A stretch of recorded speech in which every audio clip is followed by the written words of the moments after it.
After months of quarantine, we're all interested in how we can become our best self. The team at Permanent Makeup and Cryo is here to help you get the flawless makeup look every day without the extra effort or time. When it comes to your appearance, you deserve the best care that money can buy.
Pocono Raceway, as unconventional as it may be, is one of NASCAR's oldest and best traditions.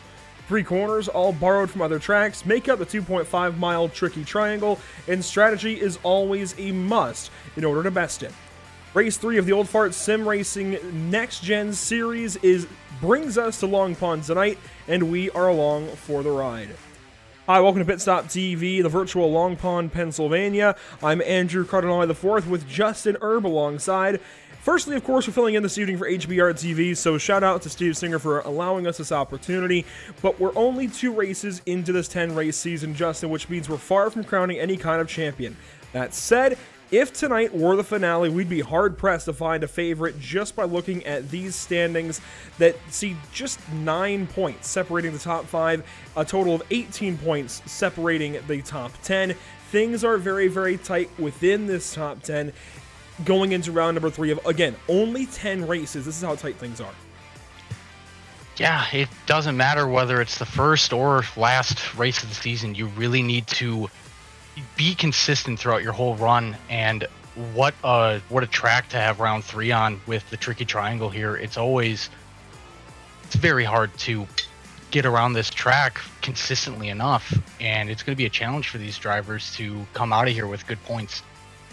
Yeah, every lap around here feels like a new journey, almost a bit like a road course. That comparison has been made many a time over the years.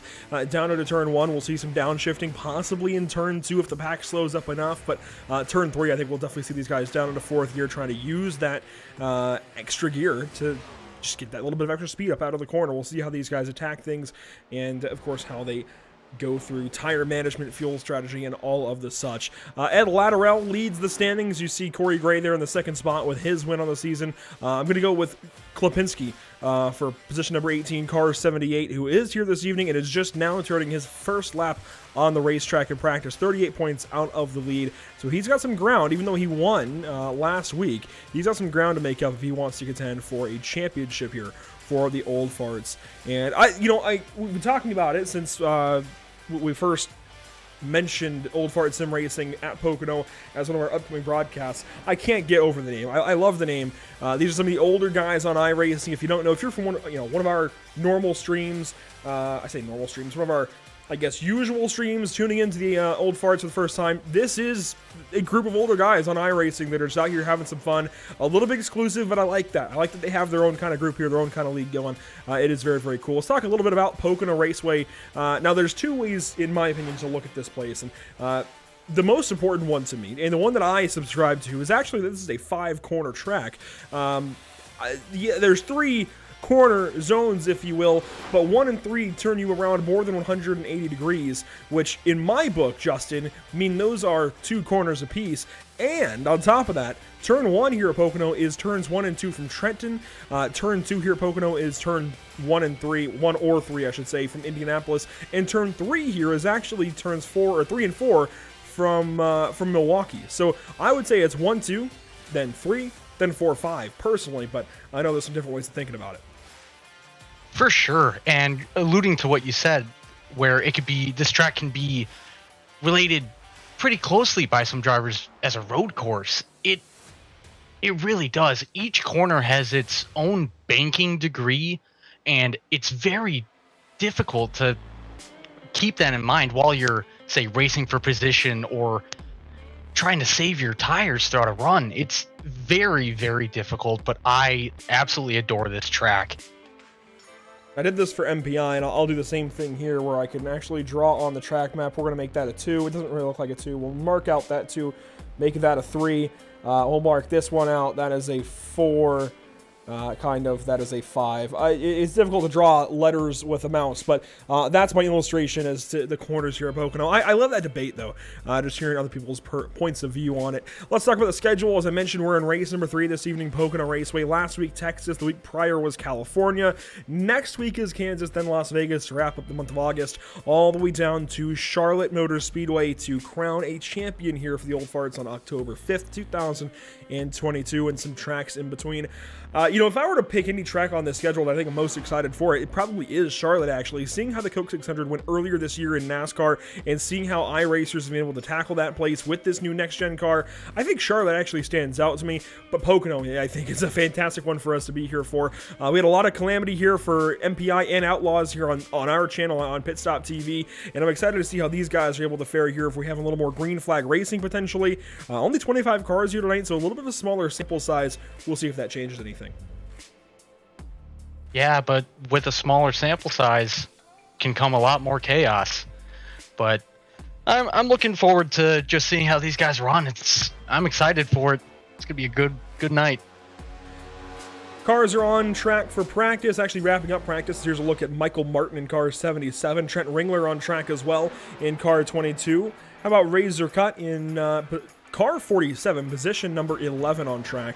And last week's winner, Gary Klipinski, I'm going with for the name there. Car 78 looking fast. Needs to be a little bit faster, though. Position 12 right now in practice. Would like to bump that up, I'm sure, quite a bit more and maybe get ahead of Ringler, who's right in front of him, actually, on track. Maybe bump into that top 10. I think that'd be a nice kind of area to start the night out on. Yeah, and even just saying, it's practice right now. These guys are probably just shaking down the cars, seeing how they run in traffic. And I'm actually going to allude to this. Even though we said it runs somewhat like a road course, it also has a super speedway aspect to it because it has such the long straights in between the corners. If you lose the draft, say on the front stretch or even long pond straight, you could be in some serious trouble there, because if you lose that draft, you're gonna be hard pressed to try to find that time back.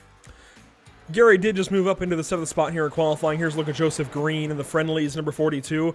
We already took a look at a couple other cars. Let's take a look at Mike Rominger in car 951. Got Chevrolet on the hood and the sides of the car there as he rounds turn number 1, it looks like, and we'll fire up onto the long pond straightaway. The slowest in practice will be Tom Stevens, as David Desperoy does not put down a practice lap, rather. Here is Shunny, as he's in the iRacing League. I thought I saw a car 49 somewhere in our standings. We can actually take a look at that, I suppose. Car 49 would be not in the standings, so I'm not actually sure who Shunny is, but Shunny, for a second there, just went negative 25,000 miles per hour. Anyways, qualifying on track, we've got just 5 minutes for these guys to get their times in. Let's talk quickly about something that's going to affect those laps. Weather this evening, only 75 degrees in the air, but an 89 on the track. Pretty calm winds out of the west, 3.4 miles per hour. Nothing too crazy. Pretty calm conditions here, Justin. That shouldn't really be a factor this evening, then. No, not at all. The track temp is actually kind of preferable. I remember when we ran it in MPI, it was a little bit hotter than that. I think it was hovering around maybe 100, 105 or something like that. It was really slick going down into turn 1.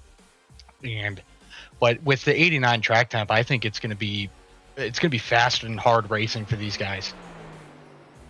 Several cars on track. Here's a look at Gasman. We've got Dave Bush on track in car number 53.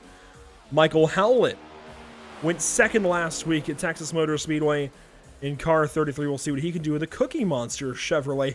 I love that these guys have some of the more unique paint schemes on iRacing. Trent Ringler out there, and a throwback to, of course, Davey Allison. We've got Cookie Monster on track. We've got a wide variety as these guys get up to speed. Harold Decker, one of the first cars, it looks like, to begin his qualifying run. Yeah, man, these paints, they're definitely something to look at. I think every single one is beautiful right now. Ah, On track here with Harold Decker. Paul Witt also on track. James Randall III, Norman Clark, several cars getting up to speed. If you are out there watching over on YouTube, a lot of you guys hopefully making the, I guess, move over from HBR TV tonight. I know Steve wanted to cover this one, but had to get out of town to go up to Watkins Glen, so hopefully he's had safe travels. Looks like he has, because I see him out in the chat earlier this evening. Let us know what you're watching from this evening. Let us know who you're pulling for in this league. We don't know much about these guys here with the old farts, so let us know who you're pulling for, who you think is going to be fast tonight, and if we need to watch out for anybody, as Harold Decker is the first car to pull in car number 9. There were other cars that came across, and here we go. They're starting to check in for times. James Randall beginning his lap. Craig White, and there we go. Gary actually going up to the pole. Gary Chilpinski. We're going to have to get used to this name, as car 78's quick. yeah, for sure. He jumped, what is that, 3/10 just on his first lap out, and normally the first lap is used to get your tires up to temp and get used to the track. So I'm interested to see if the rest of the field can answer that kind of lap. Here's a look at Craig White as he comes through turn number 2, and now Dave Bush goes fastest here in qualifying off of his first lap. Now Zach Millett. And Zach Millett, he's got number 315 on his car, and he usually runs the 315. He messaged me a little bit ago saying that something was wrong with the setup, and well, the setup of the paint scheme, that is, and it gave him car 967 in the session, so we'll just work with that as we can. But car 315 headed down the back stretch to turn number 2. About 11 cars have checked in with a lap now. Yeah, everyone seems to be within roughly, they're all competitive with each other, it looks like. Pretty close times. Yeah, we're only separated by a second down to 12th position on board with James Randall, who is in that, well, now 13th position. 7/10 separation now all the way back to 12th place as Dave Bush now goes to the top of the board once again. And I think lap 2 definitely will be the faster lap here. Working those tire temps up just a little bit, Justin, going to give these guys some more speed. Yeah, for sure. And the key to this is not to overheat your tires on your qualifying lap. The more heat you generate, the more slick your tires are going to be on the track surface. You really don't want to be over pushing your car, especially going into turn, what you would allude to is 4 and 5. We'll call it turn 1, 2, 3 for the evening, but yeah. I would definitely come up with that argument. Here's Frank Perfin on an all red with a little bit of green trim, number 67. Down the Long Pond straightaway, now 10th place in qualifying. Mike Rominger going a little bit quicker. Neil Coer is also on track as Norman Clark goes to 5th. James Fields in position 14, not on the track anymore, so it looks like he's done with his qualifying effort as here comes Joshua Deese, rather, to the start-finish line to wrap up lap number 1. It is 8/10 off pole, a little bit of change, nearly 9/10 off, so he'll try to get a whole lot better this last lap, although he's not going to get this last lap in, actually. 15, now 12, 11, 10 seconds left in qualifying. I'm used to those 10-minute sessions from the MPI Cup Series. These sessions are a lot quicker. Yeah, it just seems like it just rattles off real quick. And plus, in MPI, we only get 2 laps to qualify, and it's just a 10-minute time limit. These guys got their 2 laps over 5 minutes, shortening things up a little bit in their qualifying session, and Trent Ringler will start from the pole this evening. Let's go ahead and walk down the entire starting grid this evening from the Pocono Raceway. It's a 75-lap race. Trent Ringler will lead us to lap number 1 from pole with Dave Bush in that second spot. Starting third, we'll find car 967 or 315, whatever you want to call it. That is Zach Millett. Was very quick in practice, putting down the best time, I do believe. A little bit off in qualifying. We'll see if he gets a little bit better in the race. Gary Klipinski goes 4th place. Winning last week at Texas, he's got some big shoes to fill. Noel Coers, I'm going with. Again, if we get some names wrong, by all means, let us know in the YouTube chat. Help us out a little bit. Coers rolls off from the 5th spot in car 15, while Norman Clark grids up in 6th position in car 09. Starting 7th, you'll find Michael Howlett in car 33, then Frank Perfin in car 67. And to round out the top 10, gas man on the inside with Joseph Green outside. Starting 11th, though, you'll find Harold Decker in car 9. Mike Grominger starts from the 12th spot. Paul Witt, 13th. James Fields, 14th. And Joshua Deese rounds out the top 15 on our starting grid this evening. Starting from the 16th spot, you saw there was car 3. Craig White, 17th. James Randall, 3rd. 18th, Ray Zerkut.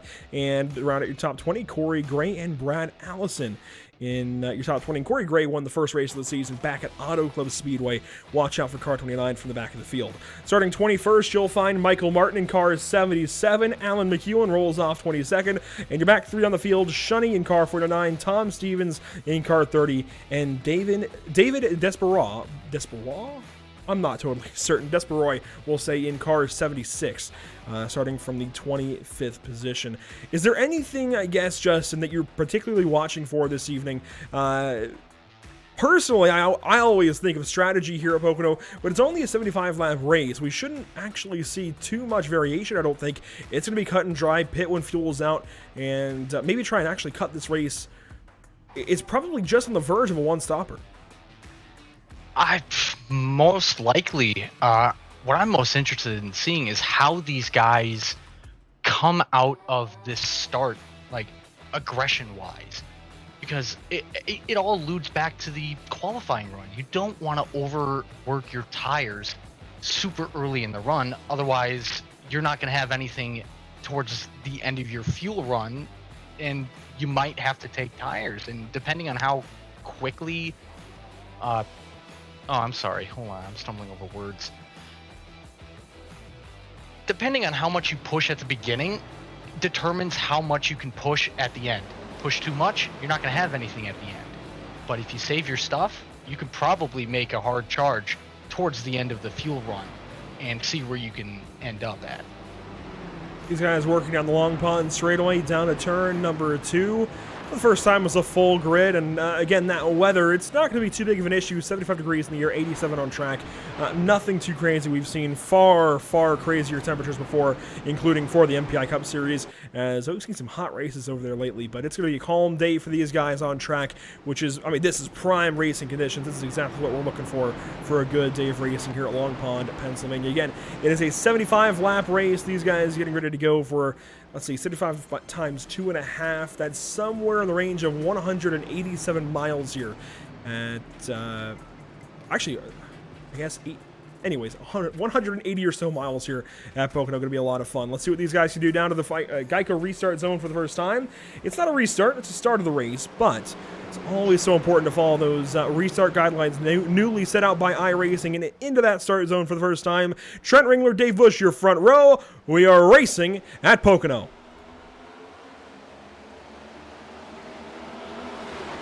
And we might not be. Immediately a caution thrown. Yeah, I was just wondering about that. It might have been a some people might have not been set up or hanging back. I don't think I've ever seen that. I would have to imagine that was thrown by the admins. Yeah. Considering the... Well, can we get the pace car on here?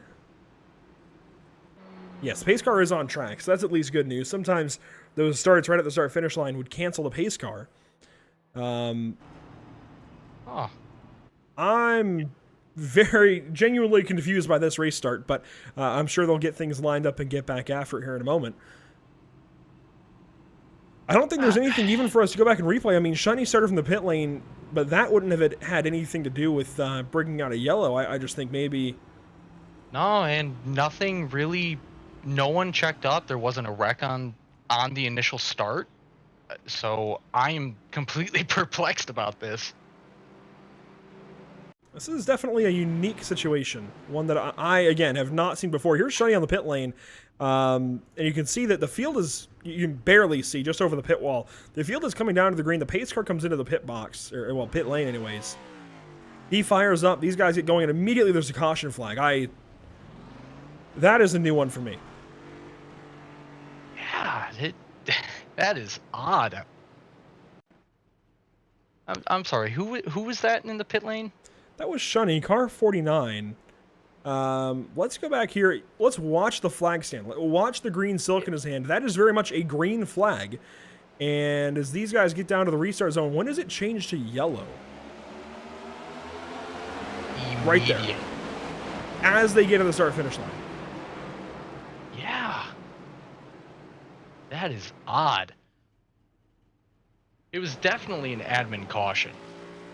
So, I have no idea on what could have went wrong. This is the onboard of Alan McEwen, the last place starting car, at least in the 20-car field, that took the green flag as one cohesive group. And as you can see, there's nothing going on here. So maybe, I wonder if there's somebody that signed up for the race and is having trouble getting into the session, and these guys are delaying the start just a little bit to help them get into the race. It's the only thing I can imagine. This is unique. Most definitely. Yeah, I don't know what to say in this situation. I've never had this happen. Now, this is definitely going to, I think, throw these guys off as drivers as well. I mean, this is not something you prepare for, to go green and immediately have a yellow flag before you get to the start-finish line. And it looks like it's even changed the running order a little bit because Dave Bush is now in first over Trent Ringler. So this is really going to have a profound effect, I think, on these guys just getting the race going. Not something you ever prepare for, but it's something you have to roll with the punches on. I mean, this is, again, I'm going to keep using very unique. This is not something you see every day, and for these drivers to try and regroup now, you've got a few fewer laps on the board to race, and your lineup is a bit messed up. You're not starting from the same spot, and you got to figure out your whole idea of how you want to treat the start of this race a little bit differently. This is going to be interesting. I was going to say, just think about, I'm going to use a cross-reference in sports here. Think about it as icing the kicker, because when you first get out on track and you're doing your pace lap and you're gearing up for the start, the adrenaline is pumping, you're ready. And then as soon as you get going, it just, oh no, we got a caution. Like, wait, what? So it throws your whole mental state out of whack. So I'm definitely interested to see what's going to happen with this now too, because the field did get shuffled up ever so slightly. So now we're going to see what's going to happen. I'll tell you what, Dave Bush just laid down a heater at a 2-minute 3.68. That is the fastest I've seen these guys go, well, in this race. I can't imagine going much faster, can we? Dave Bush with a fastest lap so far in lap number 2. But yeah, this is very, very interesting, and I am curious as to how Bush and Ringler treat this now as they've swapped spots on this front row. Ringler, I'd imagine, can't be too happy, but at the same time, you still have nearly equal opportunity. It's a drag race down to turn 1, and if you lost that drag race the first time to the start-finish line on the inside, so now you're on the outside, maybe that's a bit of hope for you to try and win that race to the start-finish line on this next restart, although they are getting single file. I'm not sure about this one. Yeah, I have no idea. If they go back to double file, I know that lane choice is a very big thing on restarts, but if these guys are doing single file restarts, then lane choice isn't really that big of an issue. But now if you're the leader, which Dave Bush is, you got to worry about what kind of draft the second place, third place, top 5 are going to get on you on that start. Well, not only is this one of the most unique, I guess, league names we've had on PitStop TV before, but this is one of the more unique ways to get something started with. I'm not really even sure what to call this race start, but it looks like we could be expecting single file restarts then tonight. If these guys are single file off the start like this, we could get single file restarts throughout the course of the evening. That was actually not included in the notes to me from Steve Singer, so I'll blame Steve on that one as we get ready to go green flag racing, hopefully for the first time. This time at a turn number 3. Dave Bush in control, the entire field single file all the way back to turn number 3, waiting on the green flag from the flag stand, and we are not racing. We are racing. We're racing at Pocono.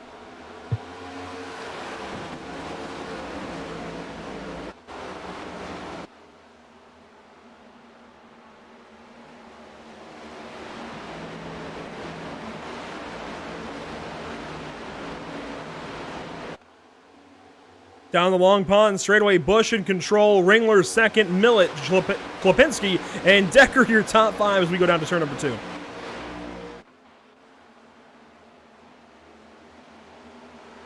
single file restarts are definitely a new concept to me since my time being in MPI.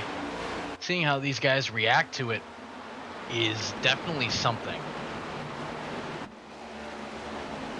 Love the views here around Pocono as we exit turn number 3 for the first time. The entire field single file all the way back to Rominger and Green, it looks like, as they're locked in a battle down the front stretch now for the 10th position. Green getting the best of Rominger now down the front stretch, and they'll get back in single file headed down to turn number 1.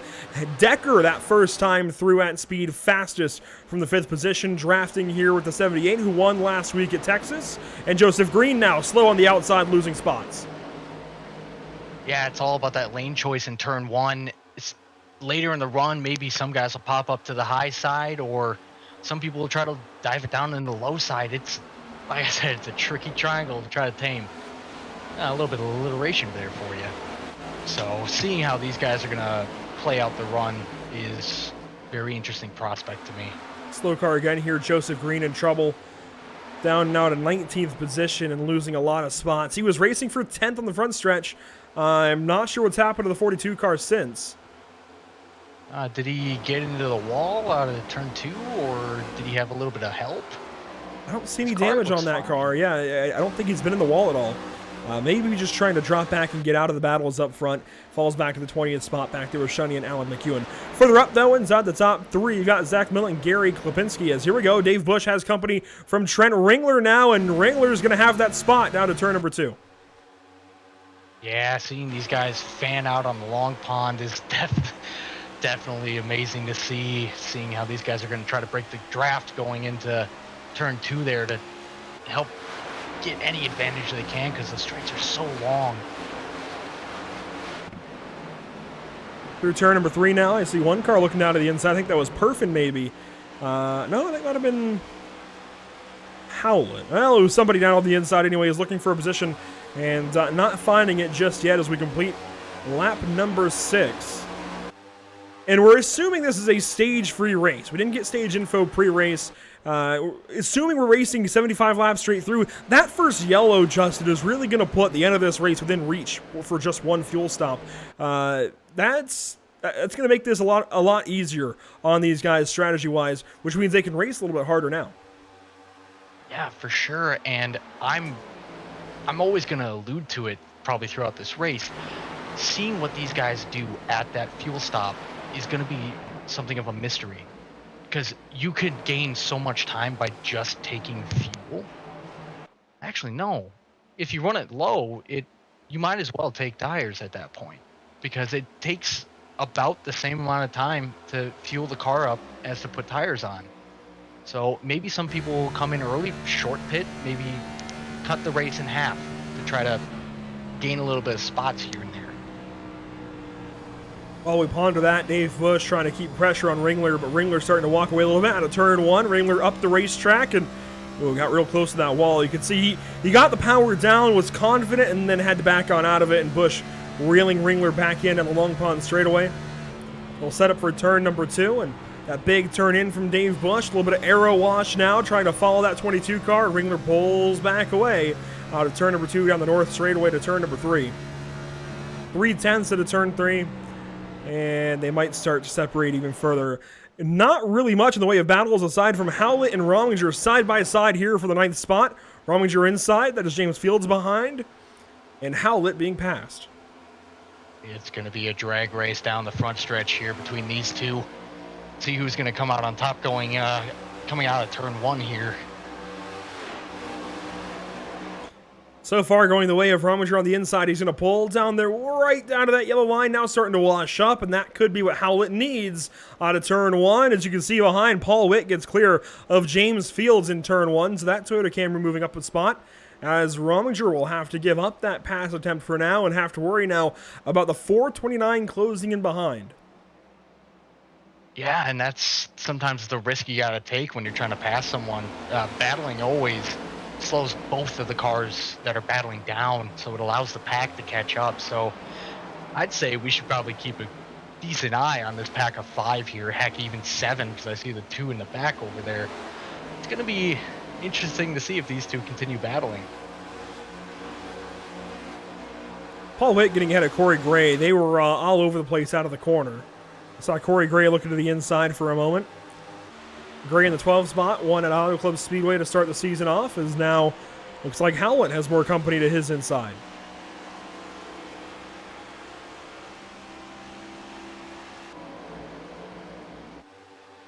Now, early on in these races, Justin, obviously you want to stay towards the front if possible.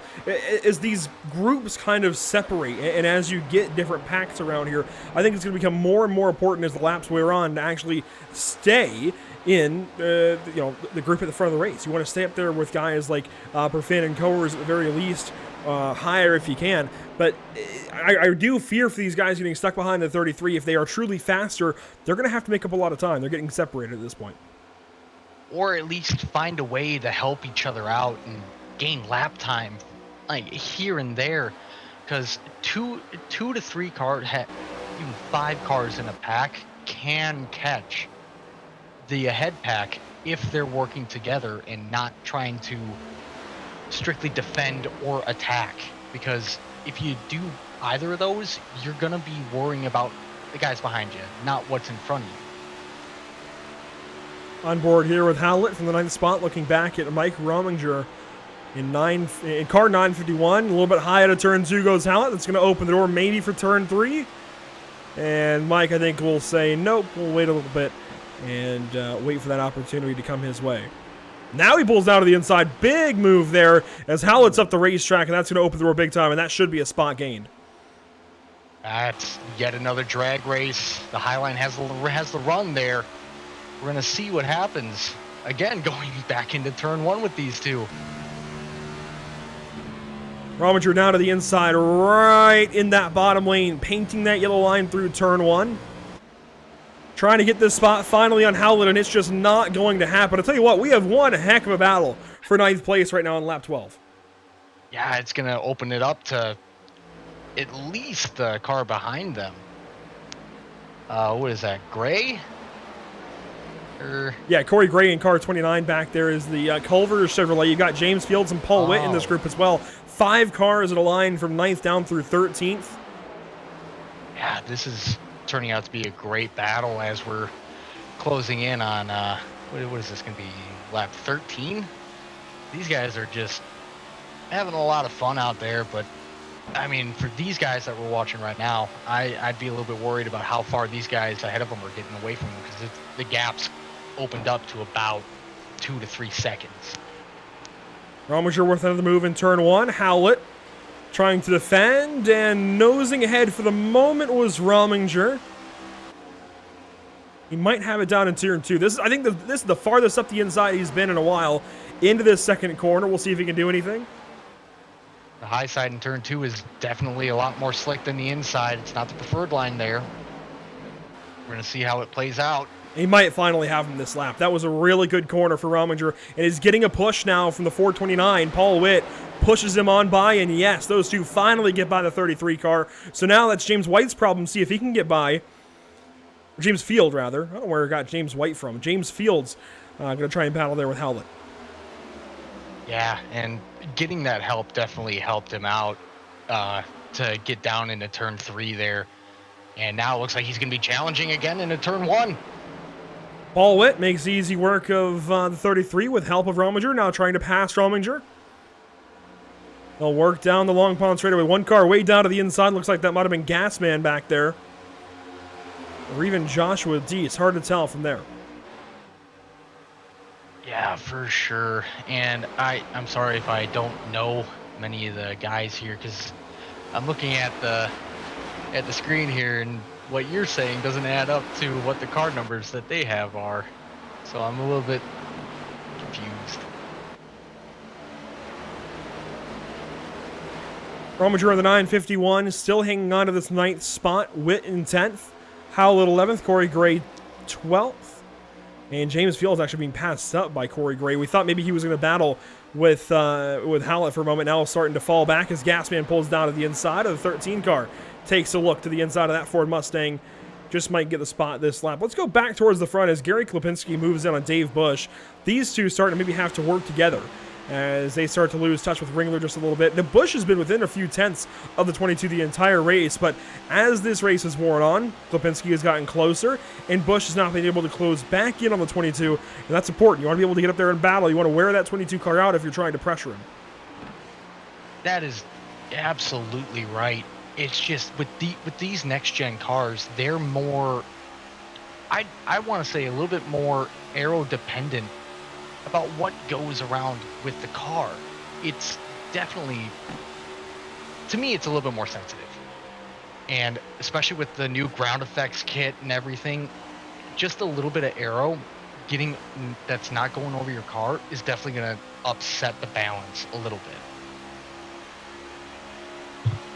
So still on board here with Gary Lipinski in the 78 car, trying not to upset the balance of his car as he goes down to turn number 1. And these bumps, especially that bump right in the center of turn 2, can really get these guys unsettled and cause them issues. But right now, it looks like these guys are having none such issues as they work through turn number 3. They got a big gap, second and a half back to Zach Millett, more time back to Harold Decker. Norman Clark, though, and Noel Coers, these guys are pretty packed up. Oh, that was sideways. Ooh, that was Coers hanging it out. Yeah, and that just goes back to the tricky triangle. Every corner here is different. And every corner, entry, middle, and exit, you need to have a different approach, and you need to be ready for almost anything that car throws your way, because you can get loose on any corner on this Frank track. Perfin really high at a turn 1 that time. As we were lap 17, another car really high. I think that was that Fields back there? That was James Fields in the Texaco Halfway 980. Way up the track in turn 1. Thankfully, everybody hanging on to things. Nobody one lap down just yet. Last place currently is James Randall in car 69 here in position 21. A lighter field this evening. Shunny Ryan's in the 20th spot. Joseph Green in 19th after his initial issues at the start of the race. Craig White 18th. Alan McEwen in 17th, Joshua D 16th as he starts to pressure car 13 of Gasman, who has been working on Michael Martin for a little while, but to no avail. Yeah, right now I think everyone's just trying to settle into a groove, and while they might have battles here and there, everyone's just trying to keep their car clean, make sure that they're not getting into any situations that they necessarily do not want to be in at the moment. So everything's smooth sailing for right now.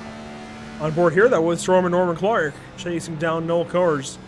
And these guys are packed up behind Harold Decker, 3 cars at a line. Tires starting to wear out, 18 laps of the way through this race. Might be an opportunity here to go grab a spot. Yeah, possibly. Then it goes back to what I said right at the beginning here. Tires are a big thing here. You really need to take care of them, but you need to find that balance to where you still have your speed, but you're taking care of your equipment. Because those flatter corners, as we say, Paul Witt is now in the pits. Paul Witt down the pit lane in car 429. Kind of surprised by this, actually. So we'll see if this is full service for him. I would not have expected to see pit stops just yet. He might be just trying to do that whole get the tires early and send it. It looks like it's a full service pit stop here.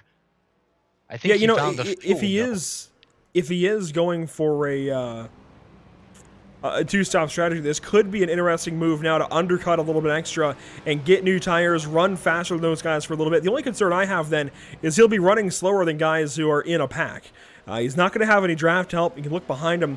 I don't think he's going to have any cars coming up on him, for a little while. As a caution actually flies. Was he just playing a stage that we didn't know about? I'm not sure. Like you said, we have no idea if there are stages or not. I don't see anybody off track or anything, or anyone getting all mangled up in the catch fence or anything, so it might be a stage break.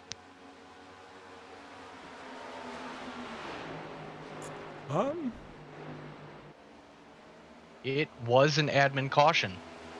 There we go. Potentially a stage break here. So then Paul Witt playing that stage that we didn't quite know about. That is true. Although that's quite odd. He came down the lap it was supposed to fly. interesting. Hey, it seems like they have different rules than what I'm used to. These guys will join the pace car. It looks like we'll pack back up, obviously, and get a chance to come down the pit lane. 20 laps that first stage. Ringler leading the way. Klipinski, Busch, Millett, Decker, Coors, Clark, Perfin, Rominger, and Howlett, your top 10. So while these guys pace on the backstretch and get ready to come down to the pit lane for service, we'll take a quick step aside and be right back to you in just a few moments for pit stops.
Welcome back to the virtual Pocono Raceway, working lap 22 under caution this evening as our field works on through what looks like turn number 2.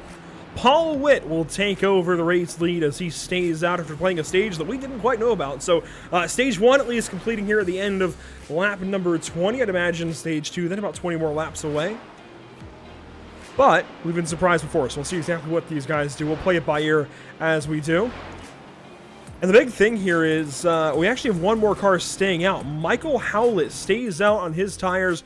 We'll see if he tries to pit for tires and fuel this time by, or if he's trying to actually commit to a no pit strategy. He will come into the pit lane and surrender that position. So Paul Witt getting the jump on everybody. Now lap 22, going to give way to lap 23 here, Justin. Good to have you along for the ride this evening. I know usually you're a driver in the MPI Cup Series, a series that we've covered for the last several months, and we have our final race of coverage with on Sunday evening at 9 Eastern. What's it been like with the MPI Cup Series and just having fun this season? Oh, it's been a blast, especially learning how to drive these cars all over the NASCAR circuit here. It's definitely been a challenge, but I think you can ask anyone anywhere on this sim, especially in MPI. We accept and love the challenge of trying to learn these things. And for seeing these guys come out here and just look like they're just having a blast, I love seeing it. It's great. Yeah. Fair enough. That about wraps things up as these guys work down the long pond straightaway. Pit stop's not moving too much around, although Paul Witt, of course, staying out, moves these guys around a little bit. Klipinski won the race off the pit lane. Ringler missed his box. That's something that we saw privately. He completely missed his box by just a few feet. Wasn't by much, but it's obviously enough to move him around, and loses a couple of spots in the pit lane. So Ringler will have to regroup and restart from the 4th spot after leading the opening, most of the opening segment. There's 16 laps led to this point. We'll see if Millet can do anything with him, Coers maybe, but we know, of course, there's pace in car 22. We'll see if he's able to keep that going, as Paul Witt will have this opportunity. We are going to restart this race double file, which tells me, by the way, that single file start we saw before was an automated thing because there was a caution so soon after the initial start of the race. So that could be a thing going forward as we work down to the Geico restart zone. We'll turn these guys over to the hands of Paul Witt with the restart and get this race back underway from Pocono Raceway.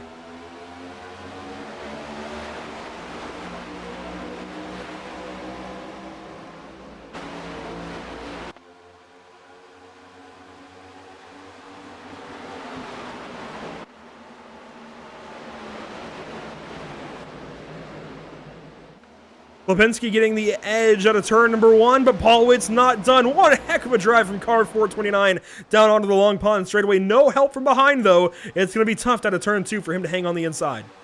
But he's got the preferred line going into turn 2. Like I said, that top line can be pretty slick if it's not rubbered up correctly. Out of turn 2, still side by side for the race lead.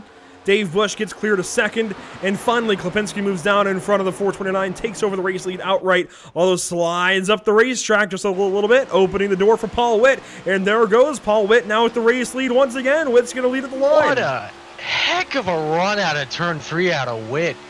Wow, but the crossover. Oh, this is going to get... let's see where this battle takes us. Carry down to the inside of Paul Witt, slides up the racetrack, pumps the apron a little bit. Here comes Dave Bush on the outside in car 53. He's got some speed in that Chevrolet. Klipinski moves into 2nd spot, slides in behind Witt in front of Dave Bush. Here comes Zach Millet into this top 5 battle. Everyone clawing for position, trying to find the grip wherever it'll take them. Oh, this is just grade A racing right here. I love this. Ringler falling back for the first time today down to the 5th spot. Noel Coers behind him, but he's going to hang on as Klipinski gets passed up now. Dave Bush trying to make that pass. Yeah, still on the inside coming out of turn 3. It looks like it's going to be a stalemate, and it looks like, Millet's going to try to take him 3 wide here. He's still looking. He'll back out now as we go down to turn number 1. Wise move there from Zach to sit back in that 4th spot and watch these guys go double foul now through turn 1. Tight race because they're allowing Witt to get away. Yeah, Paul Witt with a good move coming down to the pits right before the stage break. Let's see what it'll do for him. And everyone seems to be staying in, and that draft is just, it's keeping everyone together. So we're going to see if Witt can defend that position well enough. A couple of cars way down low, one of those being Joseph Green in car 42. He let a lot of cars go by on the start of the race, fell back to the 20th spot. Now in 15th, racing a little bit more off the start of this one, off the restart of this one anyways. Side by side for the race lead, once again, here comes Klipinski down to the inside. Is Bush going to help here? Looks like he's going to help it's the 78. Car 53 down the bottom side, helping the 78, now slides up. Ooh, Bush hangs on to it, went up the racetrack, here comes Ringler. Oh, yeah, Witt is just getting swarmed at this point. And Ringler's going to go with the 53 car, pushing him to the inside, getting these guys to battle. Backs out for turn 2. And now fires up the inside of the 429, and yeah, these guys are going to start to swallow him up, it looks like. They were patient, but they got after it. Yeah, and I'll give him props. He held out a good amount of time there. So I'd say he made the right move. In all things considered, he made the right move. Smart move, that is. Gets him up into the 4th position for now. We're going to see where it takes him. Working close to lap 30. The halfway mark this season will be the completion of lap 30, well, 37 and a half, if you will. So we'll say the completion of lap 38 that we're looking for. Yeah, that caution really broke up the fuel runs. So Yeah, fuel's no concern at this point. Unless they turn things over. If this stage takes us to completion of 40, that'll be a slight stretch for stage 3 to be a run to the end. It could also be one stage, but we're going to find out. We're going to find out rather quickly. I will say, props to these guys. No incidents on track just yet. To go through 28 laps, there's a lot of respect out here. That's what you get sometimes with older drivers on iRacing, is a lot more respect. I know they will definitely like that one. They will definitely, I think, be happy with that comment. But, I mean, we're seeing it. These guys are racing so respectfully around the racetrack, so cleanly. Props to them. Oh, for sure. And as I said before, I love seeing every demographic, whether it just come in and just race, and seeing these guys and how respectful they are to each other. I'm actually a little bit jealous that I'm not in this league, because these guys seem like they'd be a heck of a bunch to run. I would love to be a part of this. This looks so much fun. Gary Klipinski, Dave Bush, Trent Ringler, your top 3. Ringler, of course, led the opening to this race. Now Klipinski out front.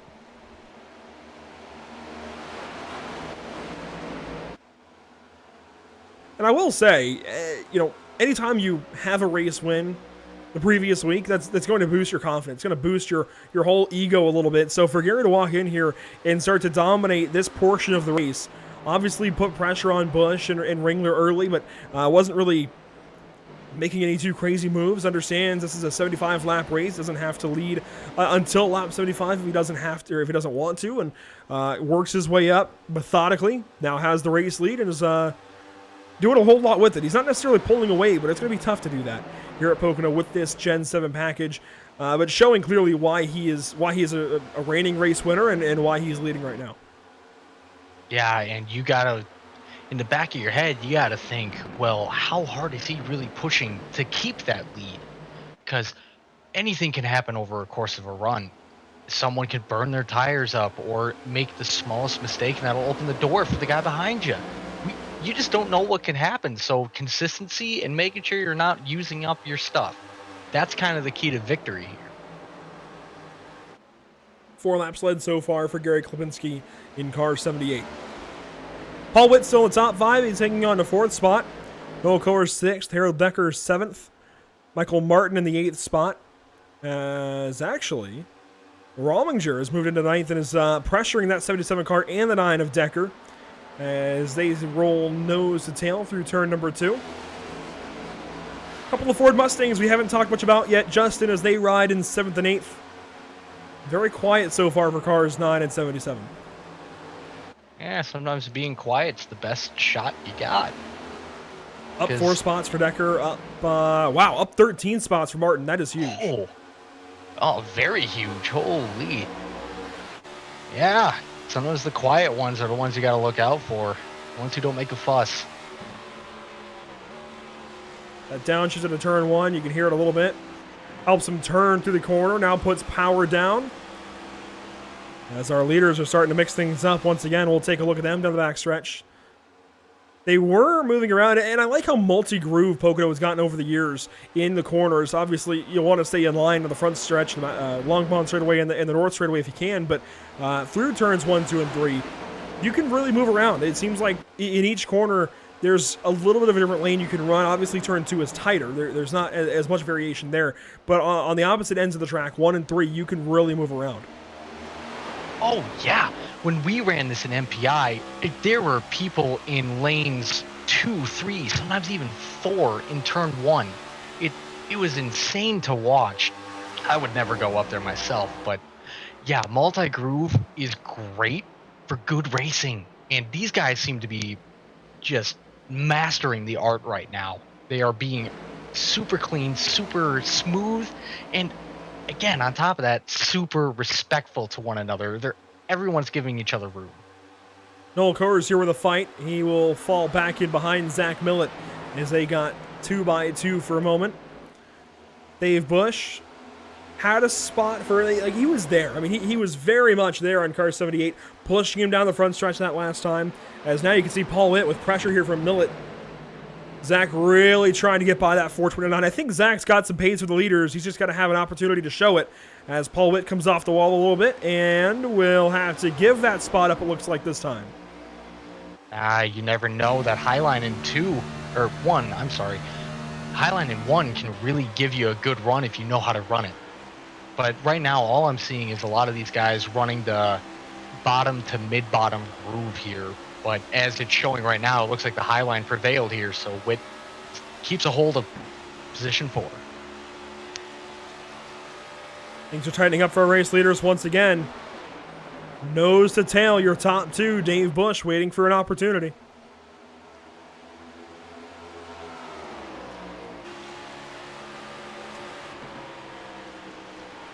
Now, just as a driver, if you're Gary here, what are you trying to do to put a little bit of time between yourself and Bush, or at least just get that little bit on the straightaway, as you know Bush is going to have the draft on you. So how do you try and better yourself on exit to be able to drive away from that little bit? Well, see, on corner exit at this track, it can be quite tricky to try to nail. But I was about to allude to it, because the one thing I haven't seen yet with these guys is the infamous giant snake down these straightaways. Gary isn't trying to weave to try to break that draft. So other than that, I don't know what else he can do to try to pull away from these guys. It's more or less just buying your time until you can maybe outlast their tires, because Gary has clean air. The guys behind you are in your draft, so they have the aero wash. So it's kind of like a game of chess right now with these guys. Here's a look at Millett and Coors. Millett, I think, might have run his tires off a little bit. As, one car's all over the place. Michael Martin down the bottom of the front straightaway. Going to give that spot up to Rominger. And here comes Corey Gray. Yeah, it's that corner exit I was just telling you about. They're tricky to nail. Millett hangs on to 5th over Coors. We've got some really good top 10 battles throughout this entire top 10. Even further back, James Fields, look at this, side by side with Michael Howlett. This is for 15th spot. Fantastic racing. Everyone seems to be in sync with one another, where, again, it's the respect of each driver. It's blowing my mind how, like I said, we haven't had any major incidents yet. That's insane.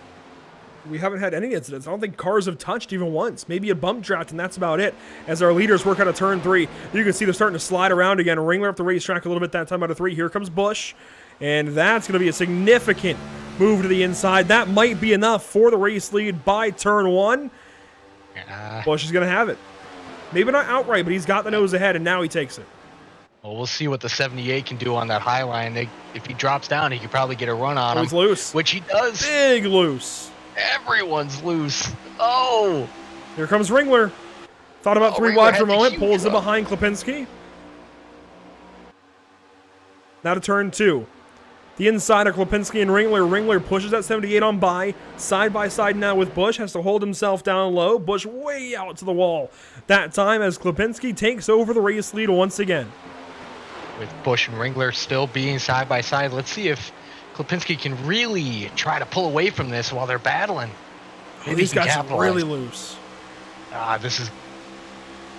What is this? Lap 28. No, 17 of the run, so these guys seem to be pushing a lot harder than at the beginning of the race. Seems like, if they're getting this loose already. Here's the big battle down to turn 1. Rominger has now moved ahead of Coors and Martin.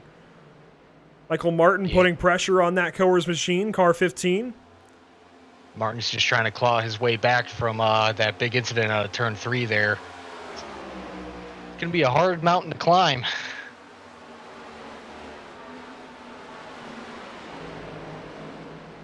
Working through turn number 2. Oh, Paul Witt was way loose that time. Did you see that?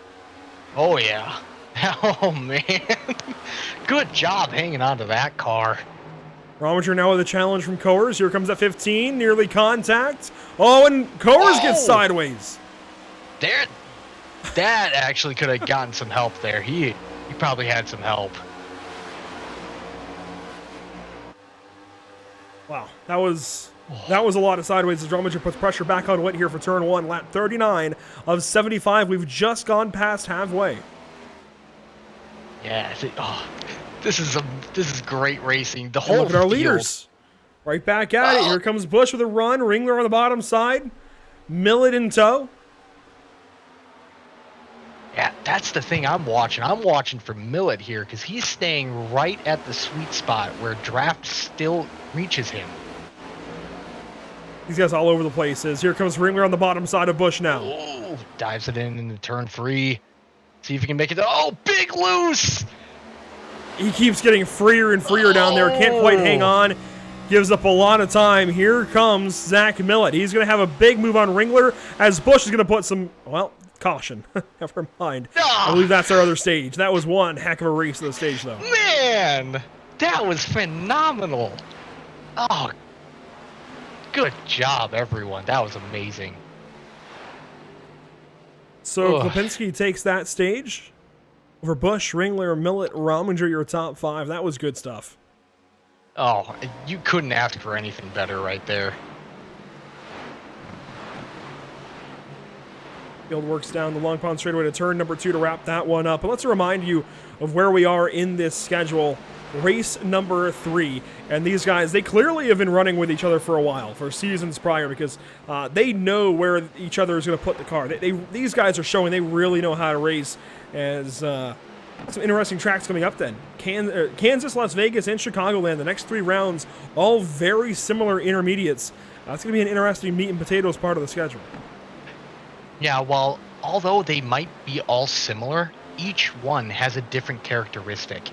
And seeing how these guys could react to those kinds of tracks is going to be something of a marvel to watch, just judging on how tonight's going already. I do think Talladega and Michigan and Indy will be interesting as well. 3 2+ mile speedways all in one go. We've got some variety here for races 1 through 3, then 3 very similar tracks for 4 through 6. 7 similarly sized but very different racetracks. Or sorry, 3 similarly sized but very different racetracks for 7, 8, and 9. And then Charlotte Motor Speedway is going to be, I think, a little more on the chaotic side for that championship. I'm excited to see how things break down on October the 5th. But as these guys work through turn number 2, the weather is held nice and steady. It's cooling off a little bit as we work into the afternoon, so hopefully grip levels go a little bit higher for these guys. We've been seeing them all over the place so far. Klipinski wins that stage, and hopefully Ringler has a better time through the pit lane this time. Yeah, let's see what happens. I'm guessing that everyone's going to want to come in and gear up tires, and this actually might be where strategy might come in. Because if there's a late race caution, do you come down for tires? That's the thing I'm going to look for here. As it looks like the entire field is going to be coming down the pit lane here. Everybody coming in for tires. Our leaders working on the pit lane. Klipinski, Busch, Ringler rather. The only car staying out is Joshua Deese, who did pit 3 laps ago. So he played the stage. Oh, so he's flipping it. Okay.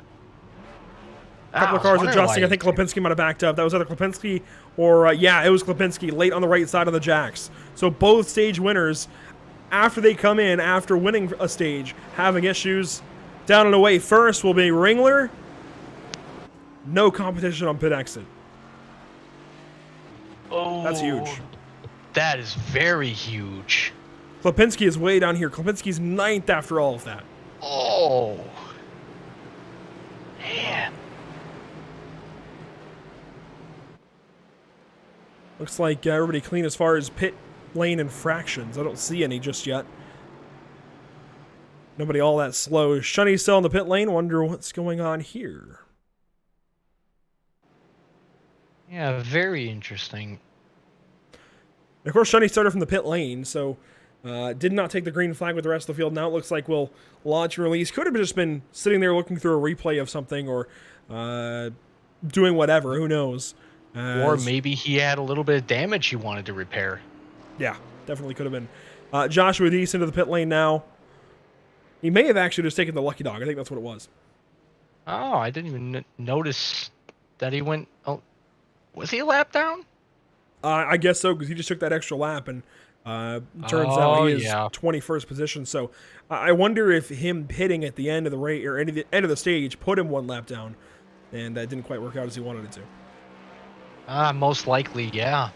That could may well be the And he's got case some here. right side damage, so that could have played into it too. It looks like some right side damage anyways on the very right side of the car over that rear wheel well. Oh, yeah. Looks like things are just a little bit crunched up. Yeah, he might have just had a quick little talk with the wall coming out of one of the corners. So hopefully it doesn't impact his race too much. Regardless, it'll be a quickie yellow for these guys, which means we'll be back to racing this next time by. But while we wait on the field to come around and get back to the green flag, if you're new to PitStop TV, we've got a lot going on, although the schedule is getting lighter for the fall, it looks like, as we're going to close things out with the MPI Cup Series this weekend at Watkins Glen International. Podium will be taking back over coverage from here on out, so they will start back up at Daytona and take the MPI guys through the playoffs. With Justin, it doesn't look like you're quite going to make that, but hey, a win this week or Daytona, you could still work your way in. Oh, I'm going to definitely try to dig here. I have very high hopes for Watkins Glen. I'm a road racer at heart, and I've been practicing my heart out for this race, so I'm definitely going to see where I can get myself up to. I'm not that far out, but I think it might be out of reach for the playoffs for me. There you go, car 24, one to watch this Sunday, and then next Wednesday we're going to Nashville Super Speedway. It's Nashville Super Speedway with the Outlaw Sim Series. They're currently racing at Bristol Motor Speedway as we speak. Nashville next week is their playoff cutoff race to set the field of 16 for their playoffs this season. And Kansas, listed here as well for Outlaws, is their all-star race before they kick off their playoffs. So kind of an interesting series structure for them as we work through turn number 3 and get ready to go back racing. Trent Ringler back out front. We'll see what he can do with control of the field. Lap 43 coming to lap 44. Green flag is back out, just over 30 to go.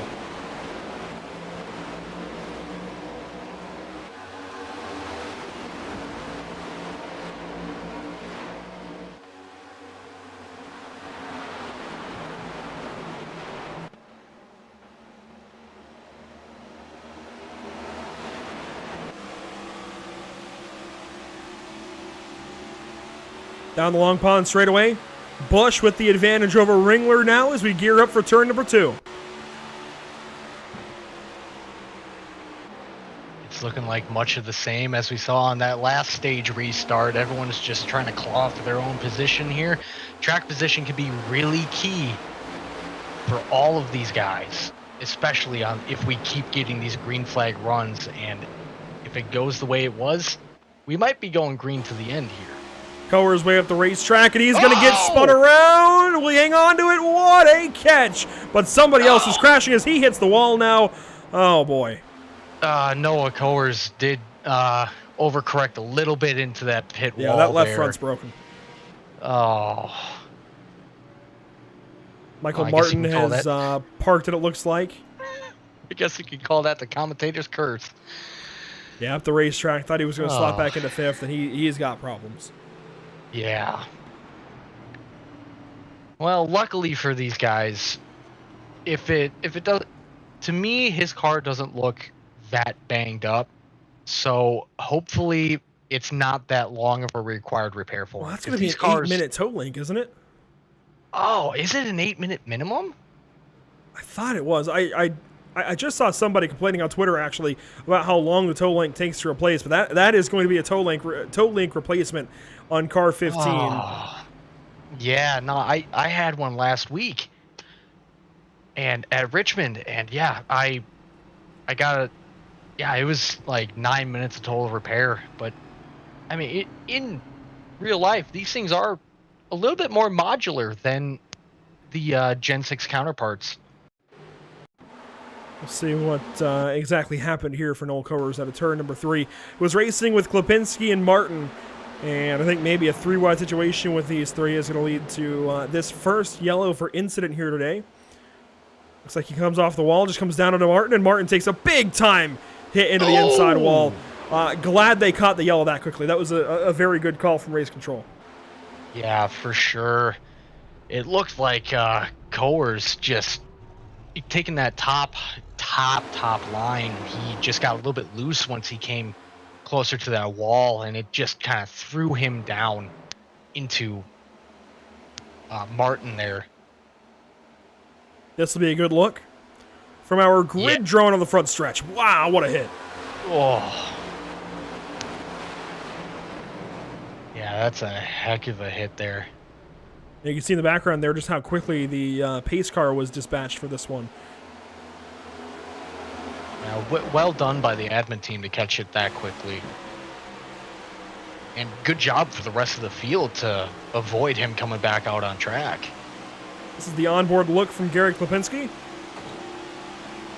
Yeah, that all happened in an instant.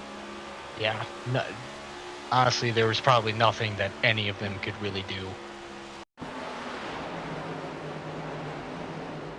Let's get another look at this from the 15 car. You see the onboard here. This will be a really good view of the contact that was actually made.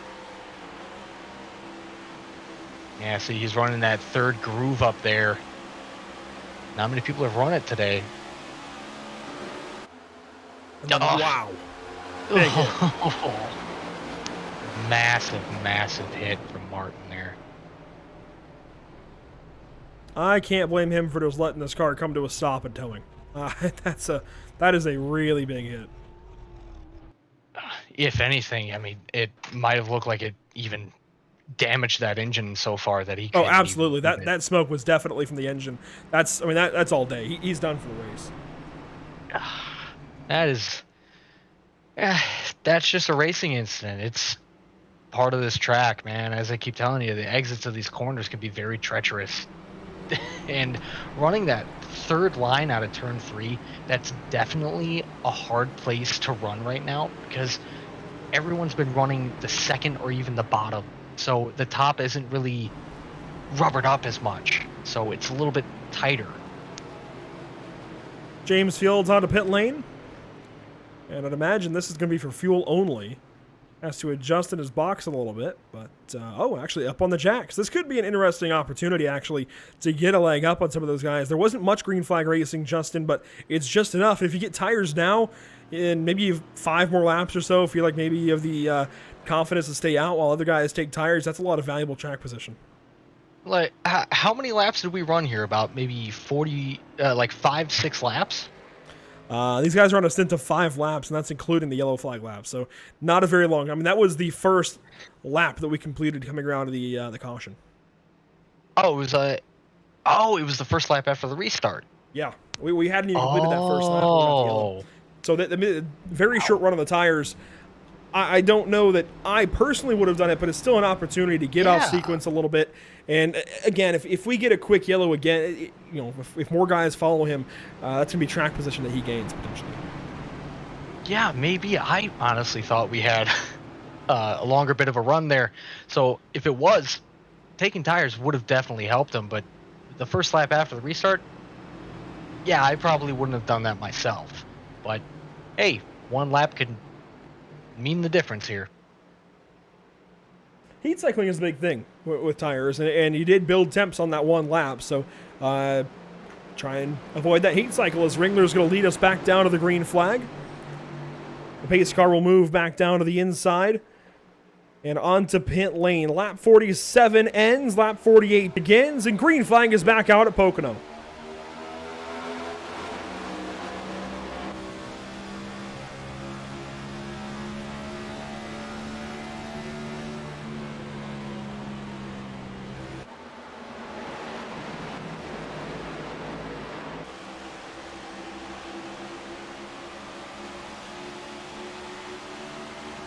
Down the Long Pond straightaway, side by side for first, second, third, fourth, fifth, sixth. The entire top 6 in lockstep formation down to turn number 2. Millet falls back down with a run on Rominger. Dave Bush falls back a little bit. We could have a 3-wide situation out of turn number 3, but they stay in formation with Ringler being the only odd man out. Yeah, and further back in the field, there is a spinner coming out of turn into 3. Perfect. Oh. Yeah, there was another car that hit the wall. I believe it was the 69 car. See, James Randall third. Yeah, he slapped the wall coming out of 2, but yeah, the spinner there being 67 of Frank Perfin there Yeah, going some into damage turn there. 3.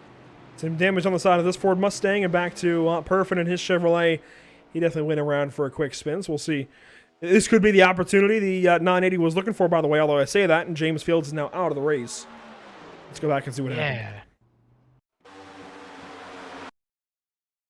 This happening in turn 3. We'll rejoin these guys in turn 2. As they're side by side, there's contact there. That shoots Randall up the wall. That's what happened with Randall there. Oh, and Coer's way down to the inside. A big move across the nose of the 13. The 13 gets into the 67, and Perfin does a lazy spin.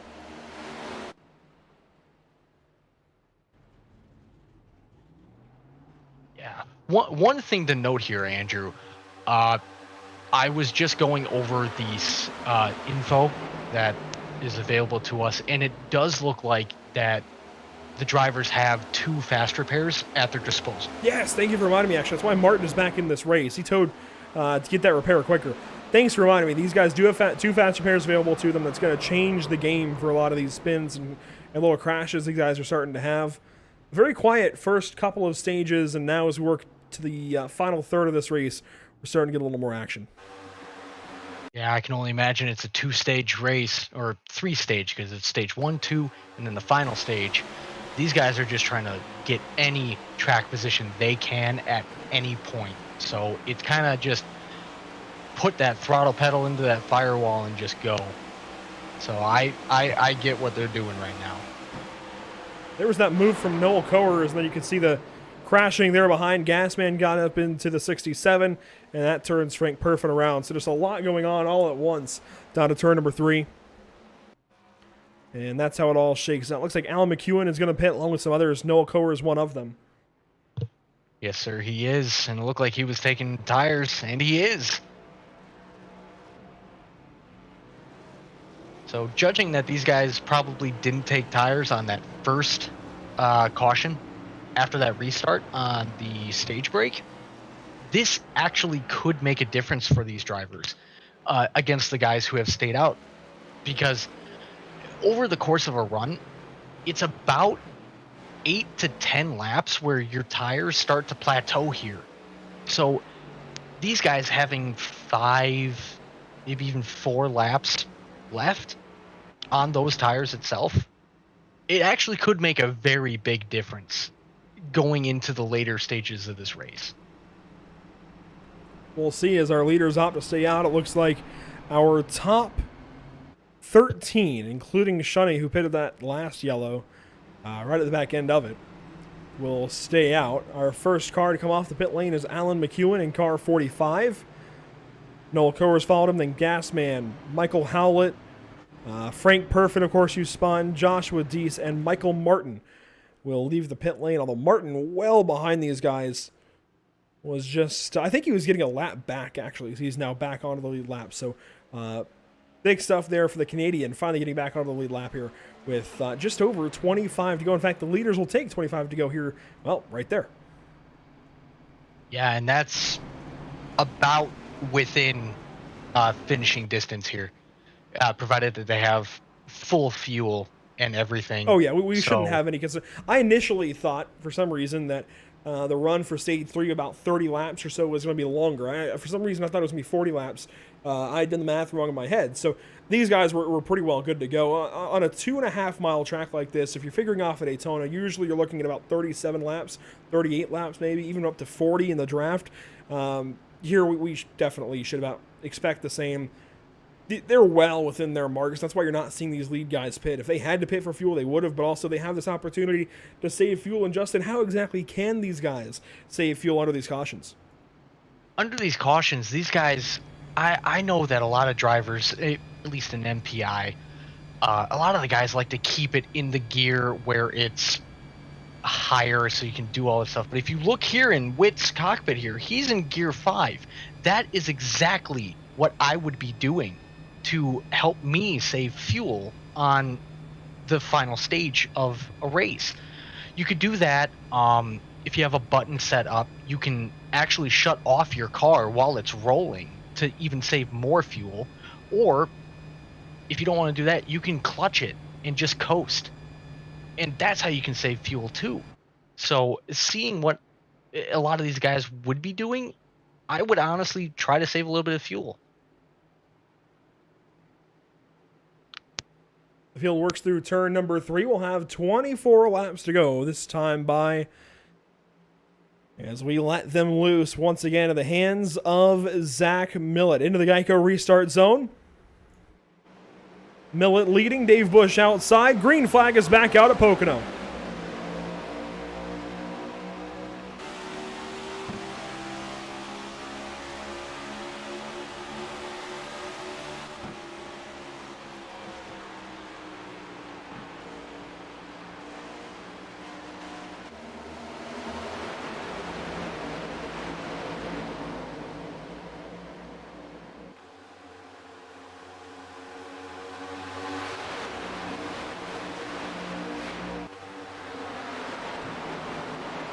Ringler having to defend through turn number 2. Dave Busch is all over him as he has been on each of these restarts. It's going to be close out of turn 3, nose to tail as the end of the third corner. Yeah, it looks like everyone's still scrapping around, trying to get their preferred track position, their preferred line as they come down the front straightaway here. 1 lap complete off of the restart. You can see some battling further back. Klipinski now battling with Corey Gray and Paul Witt, your 2 race winners of the season here nose to tail in 5th and 6th between Klipinski and Gray. As your top 4 continue to battle and slug this one out. Oh, it looked like Millett might have tagged the wall there coming out of 1. Not too sure about that. If anything, it was just a little graze, nothing done, no harm done. Corey Gray gets clear now of Paul Witt, starting to break things up as Joseph Green is down low. Shunny goes on by him, that's for 10th. And here comes Noel Coers. He has been aggressive lately. He was calm those first couple of stages along with everybody else, but that 15 is getting aggressive, Justin, and he's on the back end of that 42 car. Somebody who's been a little more timid throughout the course of the afternoon. Yeah, I think he's just trying to claw his way back to where he was before the incident that brought out the caution. So we're gonna see where he can gain more track position at, because everyone seems to be running everywhere on the track right now. It's actually really fun to watch these guys try to find their grip. Rominger now in 3rd ahead of Millett and Klipinski as they stay 4th and 5th. Busch not able to do anything just yet. Gassman getting past Alan McEwen, although that might not be all that long-lived as 20 cars stay running here at Pocono, round number 3 of the season.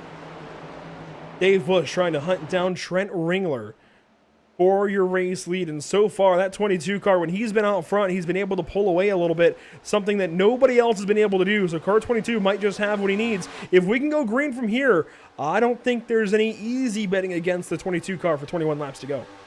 Yeah, and now you see him trying to do the snake. He's trying to break that draft. So he is actively trying to break away from Busch here. It'll be interesting to see what he can do over the course of this. Laps winding down here at Pocono. Rominger with Millett behind. Klipinski, Gray, Witt, your top 7. Harold Decker's 8th. Craig White 9th. And it's a ways back to Noel Coers. I keep saying Neil. Noel Coers in the 10th spot. Shutting out battling with Joseph Green, who has fallen back a couple of spots. Yeah, Shunny had a little bit of a wiggle coming out of turn 2 there. So he gathers it back up. He's going to try to battle it as we come down to 20 to go. There's a look at 10th place. Noel Coers ahead of the 49 and 42. Some battles for the back. Look at that. Michael Martin down to the inside of the 5 car. That was aggressive for a moment. Martin trying to battle there with Deese. McEwen and Randall battling. These guys are really moving around back here. Yeah, it's the final stage. You got to take what you can. That's just the nature of this beast. It's battling all over, as we've seen, as Joseph Green is loose at a turn number 2. He pulls it way down to the inside. 3 wide, comes back onto the racetrack, nearly into Storm and Norman, And Gasman up the racetrack at 13, way up there into the wall. Ooh, into the marbles. This battle still 3 wide. Norman Clark in the middle, Shunny outside. Joseph Green on the bottom side, 3 wide across the line. Shunny, though, with the advantage, now makes it a 2 wide affair as they work down to turn number 1, rather.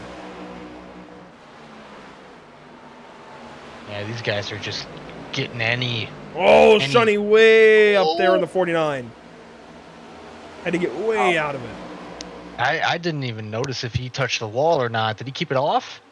I think so, just barely, as here comes the 5 car. Oh, if he did, well done. 77 of Martin coming on by, and yeah, I think Shunny said, oh, the 5. Deese way up the racetrack, very, very close there out of the second corner. Oh, man, these guys are just skating all over the place. And while this is all happening, up front we're seeing a lot of the same. Here's the mid-pack with Noel Coers and Craig White. Coers recently making that pass for the 9th spot. And further ahead, Gary Klipinski has now fallen to 6th as he battles here with Corey Gray, side by side at turn 1. Yeah, diving down to the inside. Let's see if he can make that inside line stick. That high line always has the run there, but if he can manage to stalemate him off of this, well, high line prevails. Down to turn 2 once again. Now this is 3rd through about 8th place. This is the middle portion of the top 10, but Dave Bush is still working on Ringler here. Nose to tail, less than a 1/10.5 separating them. Bush using the outside line, a little bit more front downforce there. Now falls back a little bit, going to use the draft at a turn 3. I would actually like to take an educated guess. I think Bush might be trying to save his equipment here, saving his tires. I'm interested. I want to see what kind of line he runs here. Falls right behind him. That's interesting. He got down to the bottom and I think might have kissed the apron a little bit. What I'm noticing is he's trying to keep the nose in clean air here, Justin. He's trying to keep downforce in the front of the car. And that time he saw that Ringler was a little bit higher in 1, so he moved further down to the inside to get air on the left front of the car. Here he follows Ringler through the second corner. That's nothing too crazy. And then in turn 3, where Ringler goes all the way down to the bottom, Dave Bush is trying to stay a little bit higher, it looks like, and keep air on the nose of the car. This time, much, much closer to Ringler's line. He's following him that time. Yeah, and slower for it. That's just what that is. It's the aero wash. But what he was doing while trying to poke his nose out in the clean air, he's trying to make it easier for the car to not use the tires. Like, it's meant to be used as a technique to save your stuff, because you're not turning the wheel as much as if well, you're not like turning it as much. If you put the oar of a canoe, for example, on the left side of the canoe, yes, it's going to use the water resistance and turn the canoe. It's the same principle here. You're trying to make sure you keep that resistance on the nose of the car to help you turn, to help keep the nose grounded, and especially if you can do it with the left front. Now, if Ringler locks down the bottom, you can still put both sides of the oar in the water, or if you have 2 oars, put them both in the water, and you've at least got that resistance, right? So that is downforce in the car. That's going to help plant the nose a little bit and help the car turn. So if you can get just the left front, that's nice, because of course it's like turning a canoe. You have one side of resistance that turns you right around. But at the very least, it's better to have both oars in the water than no oars in the water. Precisely. You got it exactly right. Oh, Ringler sideways. Oh! That's going to be a big opportunity. And he's got it. And he takes it. Wow. 15 to go. Big pass there for Dave Bush. Pulls right away from Trent Ringler. Those tires have been going away consistently on the 22 before really anybody else. And we see that exact situation here as now Rominger has to deal with Millett, Klipinski, and Gray as they all close in on car 951.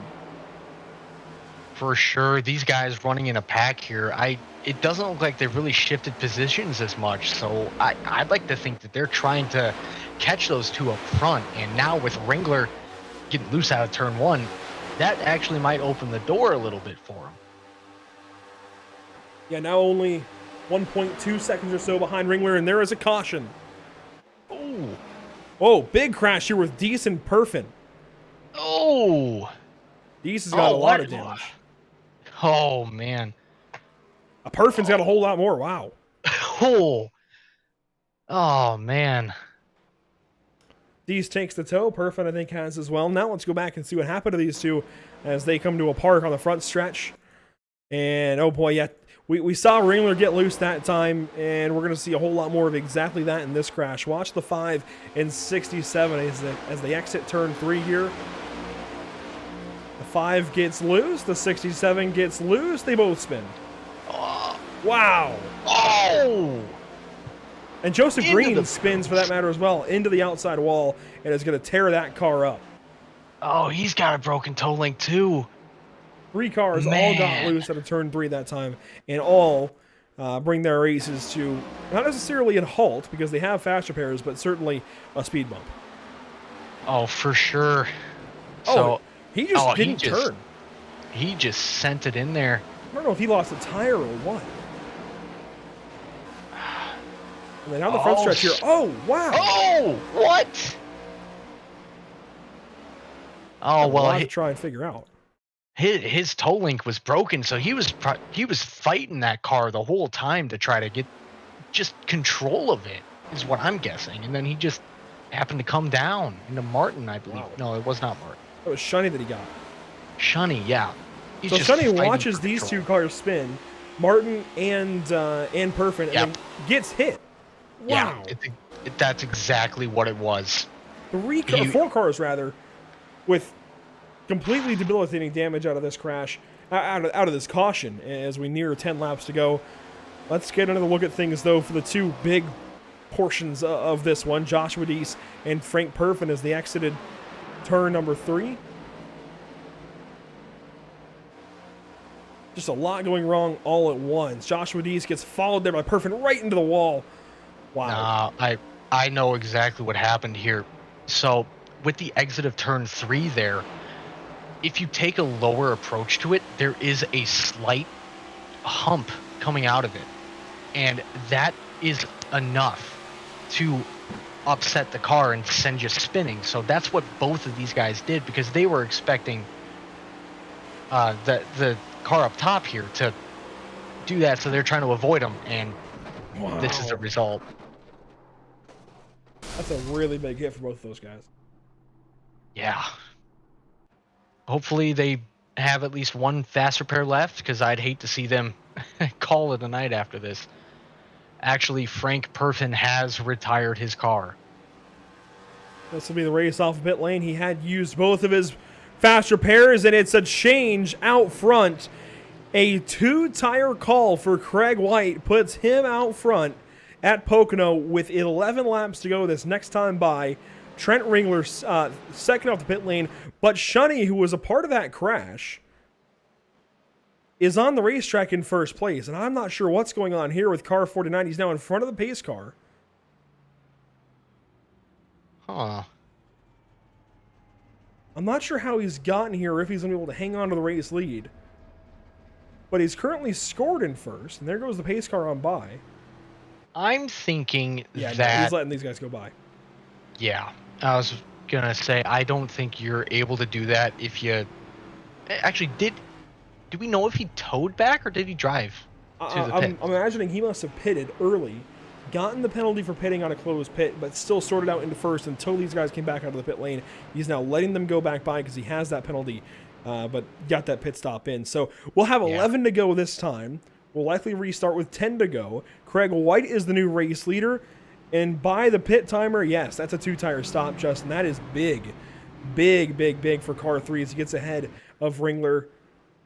I'm curious as to whether or not he'll be able to hang on with those 2 tires. That's historically been a pretty scary call, actually, to see someone make because of how quickly the car can go awry and how quickly you can lose control. But if it works out, it works out. Actually, funny enough, in MPI's Cup race here, late in the race, it was about a little bit more than this, about 15 to go. I myself actually did a 2-tire strategy, and it got me up there. So, and I believe I finished about 8th in that race. I'm not 100% sure on that, but two-tire strategy is viable here. You just need to make sure that your left sides have not degraded too far. We'll see what these guys can do.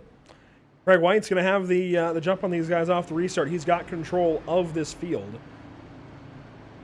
This is going to be an interesting one. Dave Bush now will be third, and if Dave can get a good restart behind White, man, that's going to change the dynamic of this race, because even if Ringler and Bush are able to get out to first and second, it's likely now that Bush gets out to first before Ringler.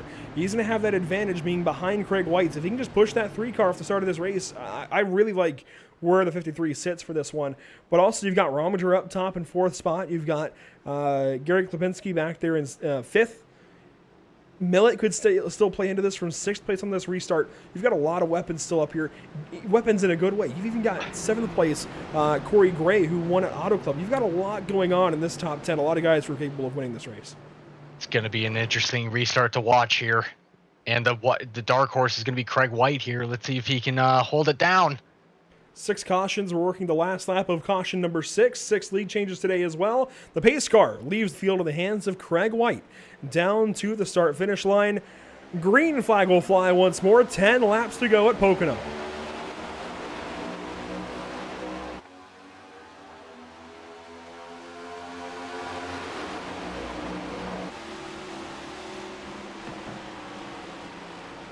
Craig White already passed up. He's on the bottom side. Ringler got up to the top. Well, was on the top and had a much better run into turn 1. And look at these guys battling down the backstretch now. White with a bit of a run. He's got help from Bush. Help is further back for Ringler in the form of Rominger, but nobody's helping this top 2 side by side to turn number 2. Everyone is still double file throughout the field here. White actually got a shove from Dave Bush. Whoa! Big crash on the way. Joseph Green in the wall hard. Let's no see if caution. More people in turn 3 are wrecking here. James Randall. And a few cars sideways. Paul Witt and Michael Howlett. Caution now finally flies. And there goes Joseph Green. Dives straight down into the pits. I wonder if that is his. If he has one left. He does not. Neither does Paul Witt. They will both be done. Dave Bush. Problems for Dave Bush, apparently. He is last. At least last of the lead car. Something happened to Dave Bush there on that lap as well. He was a part of this. He gave a huge shove going into turn 2 to Craig White. And I'm wondering if that ruined the front splitter for his front downforce. So I read the fast it looks repair, like I read the fast repair note a little bit backwards. Joseph Green has no fast repairs left, but Paul Witt, of course, does. Michael Howlett will, as does Dave Bush. Sorry to interrupt you there. I just want to correct myself. Trent Ringler, by the way, has used one of his, which is interesting to note. Let's go back and see what happened to these guys. It's all kind of going to start in turn 2. Going into turn 2. Yeah, Dave Bush there on the inside in 3rd. A bump there to Craig White. Big shove. Yeah, his nose looks a little bit crinkled. And Paul Witt is on the outside of the 53. I think that's where this is going to start. Well, Joseph Green, of course, on the wall further back. Oh, a big send there from Bush. He went up the racetrack big time into Witt. Crams him in the fence. And Howlett, nowhere to go. Oh. Yeah, Bush, I think I am correct in saying this. His splitter was no longer effective. He plowed straight into turn 3, and he didn't know the extent of his damage, so he just sent it in there hoping for the best, and this is what happens. That's all right, though. This should be a good view. This will be much more zoomed in on the nose of the 53 by the time we get down to turn 3. And you can see just a little bit of damage. It doesn't look too bad. I think most of his damage actually comes from this move into Millet. I mean, he slammed into Millet, slams into Witt. Gets help there from Cowers as well. And you see the damage, well, the crashing further on back with Howlett and more. Yeah, Witt had no control over how fast his car could stop there. He had no control over his car. Let's go to the onboard of Paul Witt as he gets swept up in a mistake from Dave Bush. Something that's been so fast today. Paul Witt in car 429 out of the state of Michigan. Gets carried along for the ride. just nothing that either of these guys could do. Unfortunately, clips the 33 car there. Now let's go back and find out what happened to Joseph Green. He was kind of the other extra part of this crash, or at least this caution.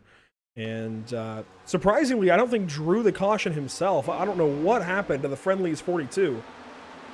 We're about to find out. Oh, the 45 of McEwen pulls up into Howlett. And Green goes down to avoid and just loses it up the racetrack. Wow. Yeah, what it looks like is it's just on the apron down there below that dotted yellow line. It is super bumpy. So he was just trying to avoid all that, and he got into those bumps, and he lost his traction. He was probably spinning his tires, and that's what sent him into the outside wall.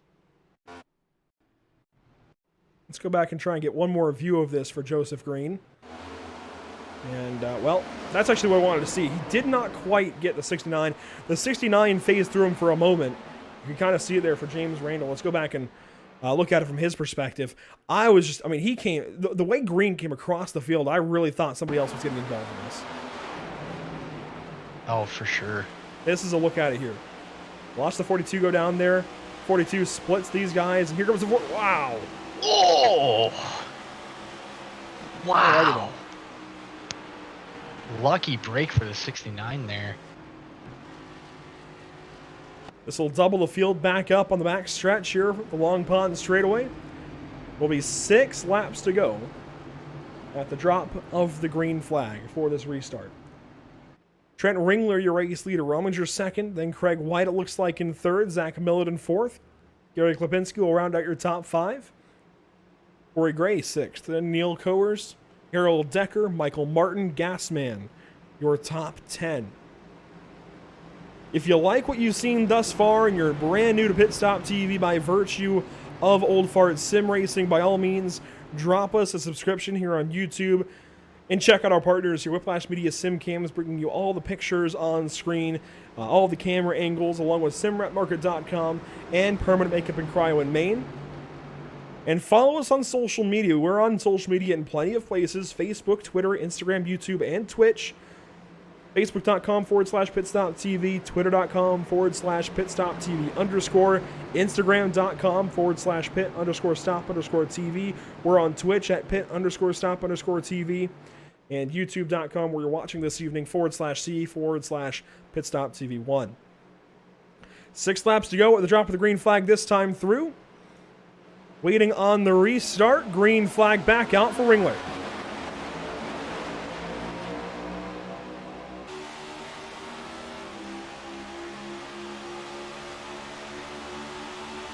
This time, Rominger the advantage into turn 1.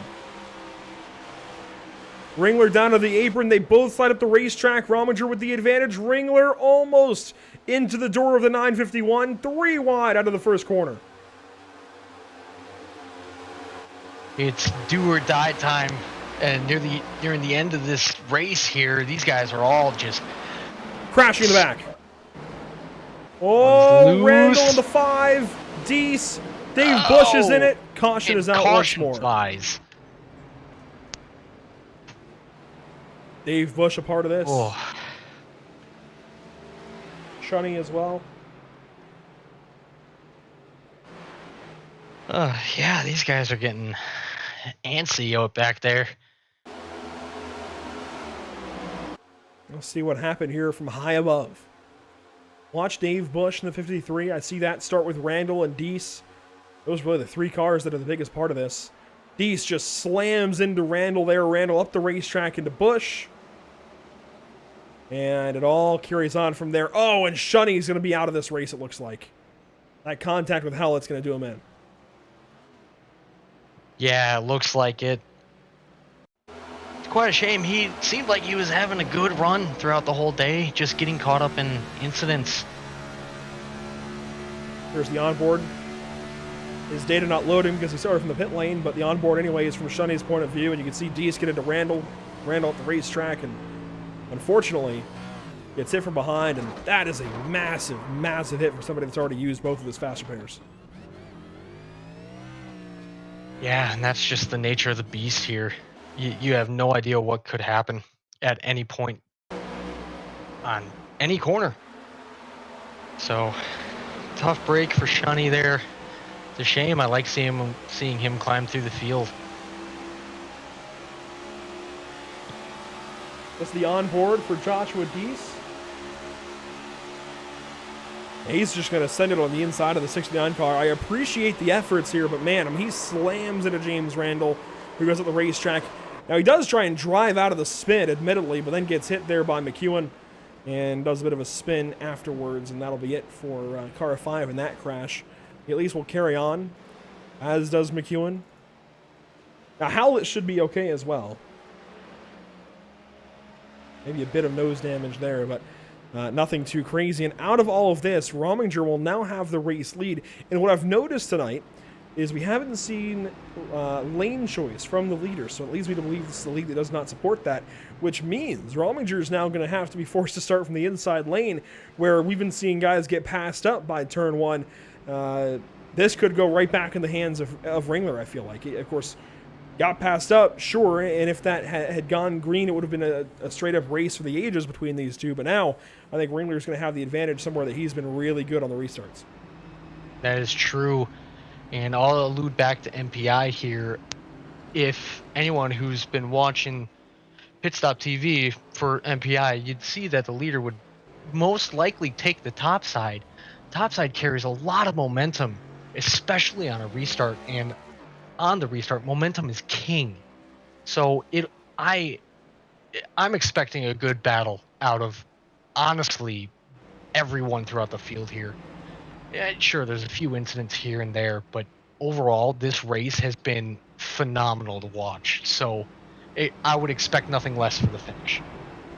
While pace car lights remain on, we're going to go PitStop TV side by side before we gear up for what is likely either going to be a natural green-white checkered or what is going to be an extension of race laps. We'll see if we go green this time by, or I guess the next time, if we go double file the next time by anyways, that's what I'm looking for. We'll see if we go green with 2 laps to go if we extend this race. We should be getting a natural green-white checkered, so we will be right back in just a few, but you won't miss a thing.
Have you found yourself trying to hide your joy because you're unhappy with your teeth? Your smile is the first feature noticed in an interview, on a date, or in family photos. We want you to be able to shine bright as your best self, and our teeth whitening system is the perfect step toward restoring your confidence.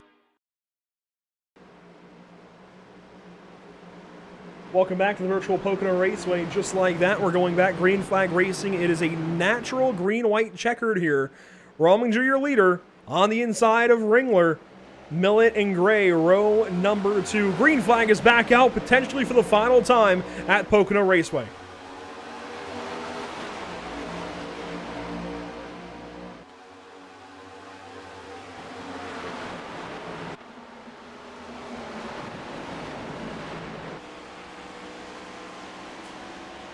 You're on board with Ringler.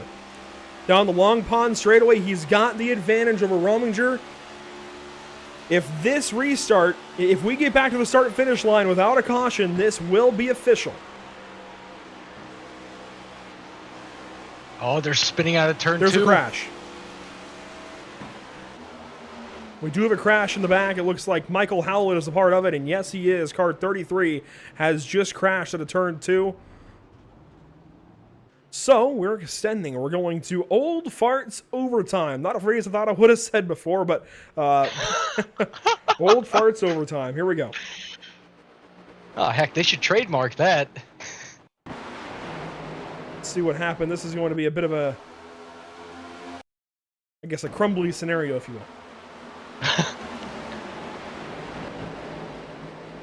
I guess you could say crummy scenario. I think that might do it a little better, as we'll see the issue here for Howlett, and it's going to come off the nose of James Randall. Somebody who just got sent in turn 2 is going to do the sending this time, as there goes Deese on by. And I think Randall was trying to get back at Deese a little bit, sends it to the inside of him, but unfortunately right through the back end of the 33, turns him right around.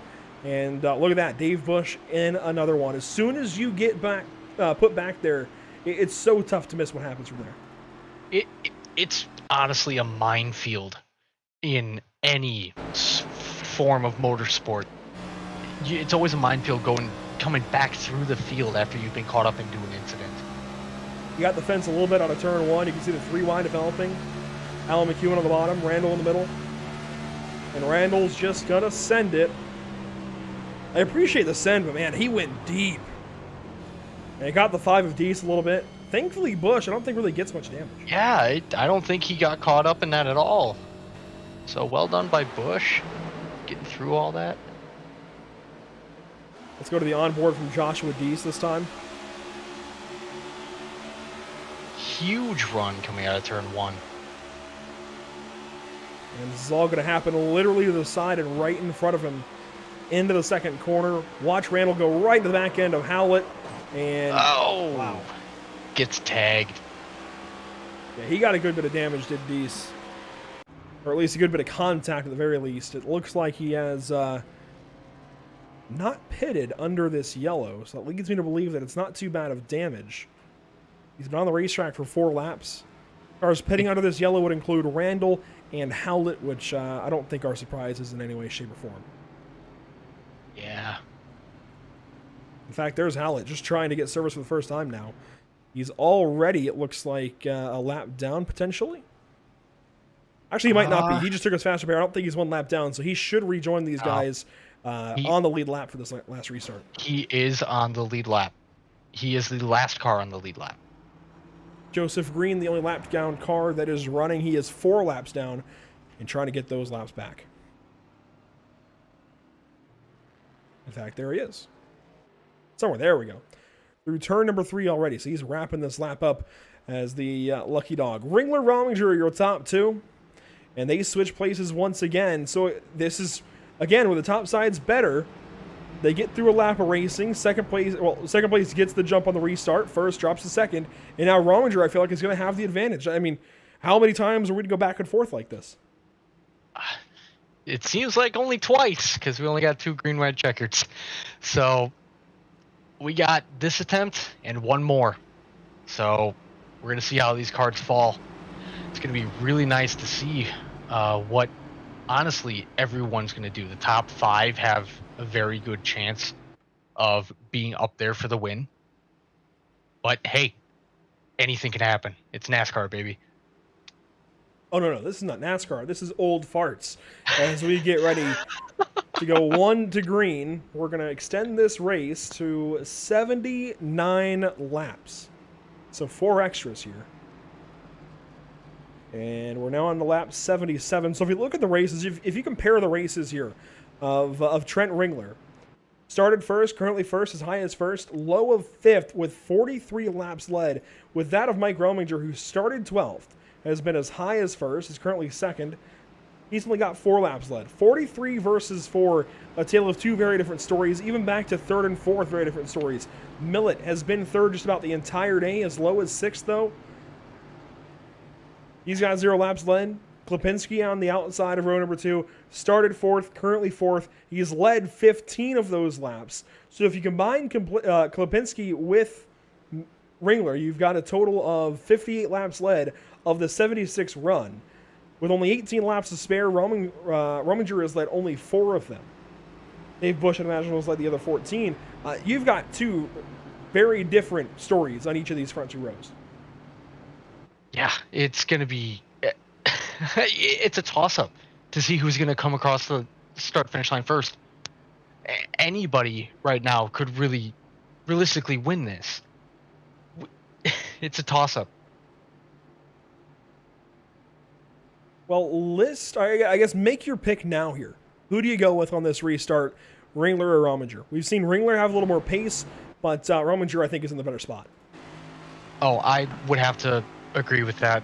Rominger's got the preferred line, at least in my opinion, and in the race's opinion, apparently. So I'm going with Rominger to have the advantage going into the white flag. The iRacing.com pace car will leave the field in the hands of Trent Ringler this time. There's that hard left turn onto the pit lane. Trent Ringler, position number 1. Green flag flies at Pocono.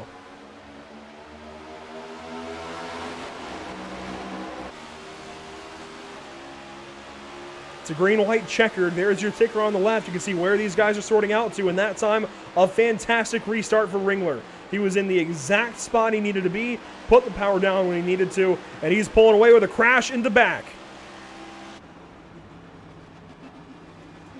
And caution flies again. Norman Clark, Joshua Deese, Harold Decker, all slow with damage. Michael Howlett gets through. There's Decker in the 9. We have not talked much about him, but what it has been, it's been good until now, and Joshua Deese is already towed back to the pit lane. Yeah, let's just see how this unfolded here.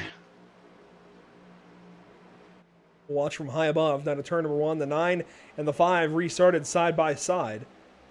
The 09 a couple of positions ahead in the row up.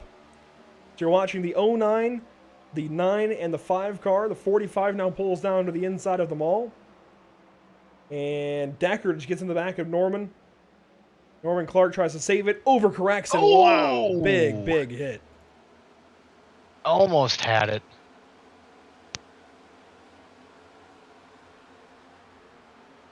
Wow, big hits for all 3 of those guys. Let's ride on board with Norman Clark.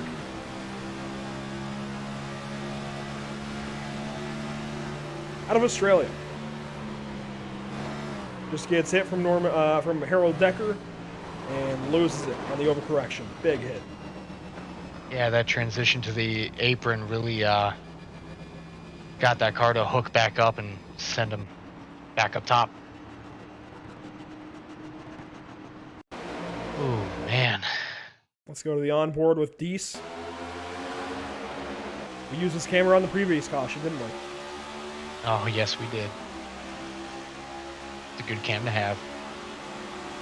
So Harold Decker gets deep into 1, just pushes the 09 ride around into a slide, tries to catch it, comes up the racetrack, and that is a big hit. I'll be honest, I don't think the 5 car had... It didn't even know that was happening. No, not at all. Oh. Man. Now the perspective for Harold Decker.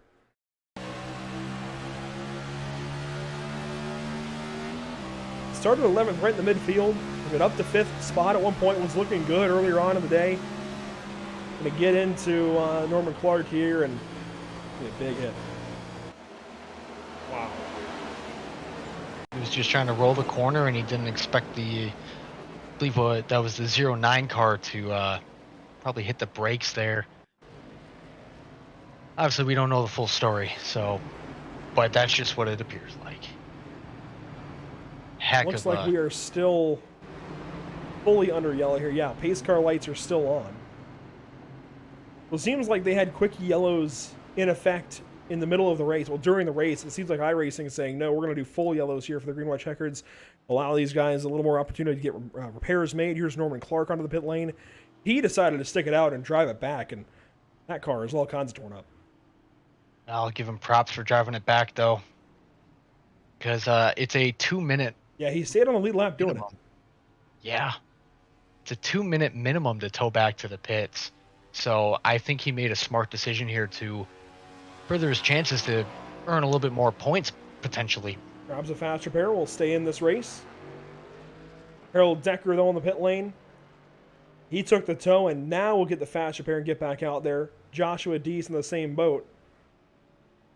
So it looks like all three of these guys are going to stay on the lead lap here then. Actually, Deese... Or no. Deese and Decker are now a lap down. Deese towed, I think, and is likely now waiting on repairs. That car is still very damaged. I don't think he's making it back onto the racetrack, but Harold Decker will. But he'll be two laps down. Yes, sir, he will. Or no, one, actually. It looks at things. Oh, it is one?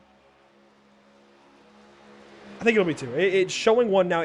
Scoring went from 2 to 1. He's on lap 78. The leader's now at a lap 81. So when he comes around to 79, he will be 2 laps down. Big problems there, of course, for car 9. Pace car lights have extinguished. This is the final attempt at finishing this race under green. And now, it looks like the top... Who did you say your pick was between Rominger and Ringler last time? It was Rominger because he had the top line.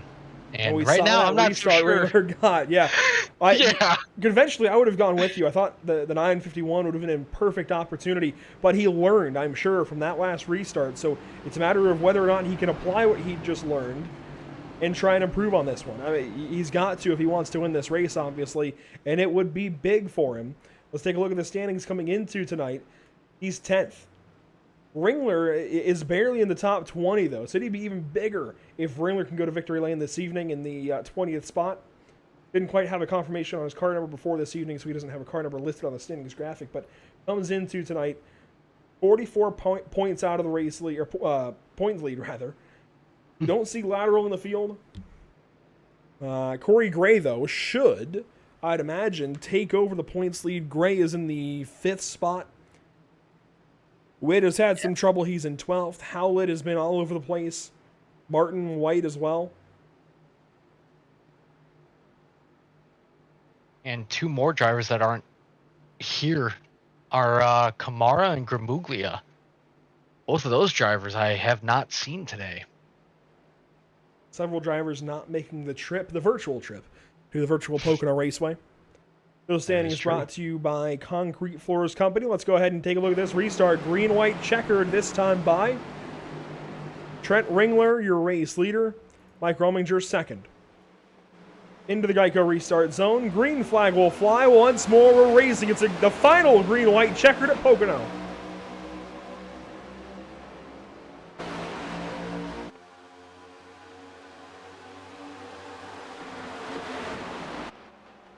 This time, Rominger, a much better restart. He's still on the outside of Ringler through the first corner. Gonna have a run. And he's got the run. Let's see if he can clear him going into turn 2. And he does. Rominger might have just bested the best car of the day. Nose to tail now into turn number 2. Ringler trying to find a way by. He's very high. Gets in the wall into turn 2. And that's it for the 22 car. A lot of damage. Now let's see if Kaplinski and Millett can run down Rominger here. They're within striking distance. Turn number 3, it'll be the white flag presented by Whiplash Simcams.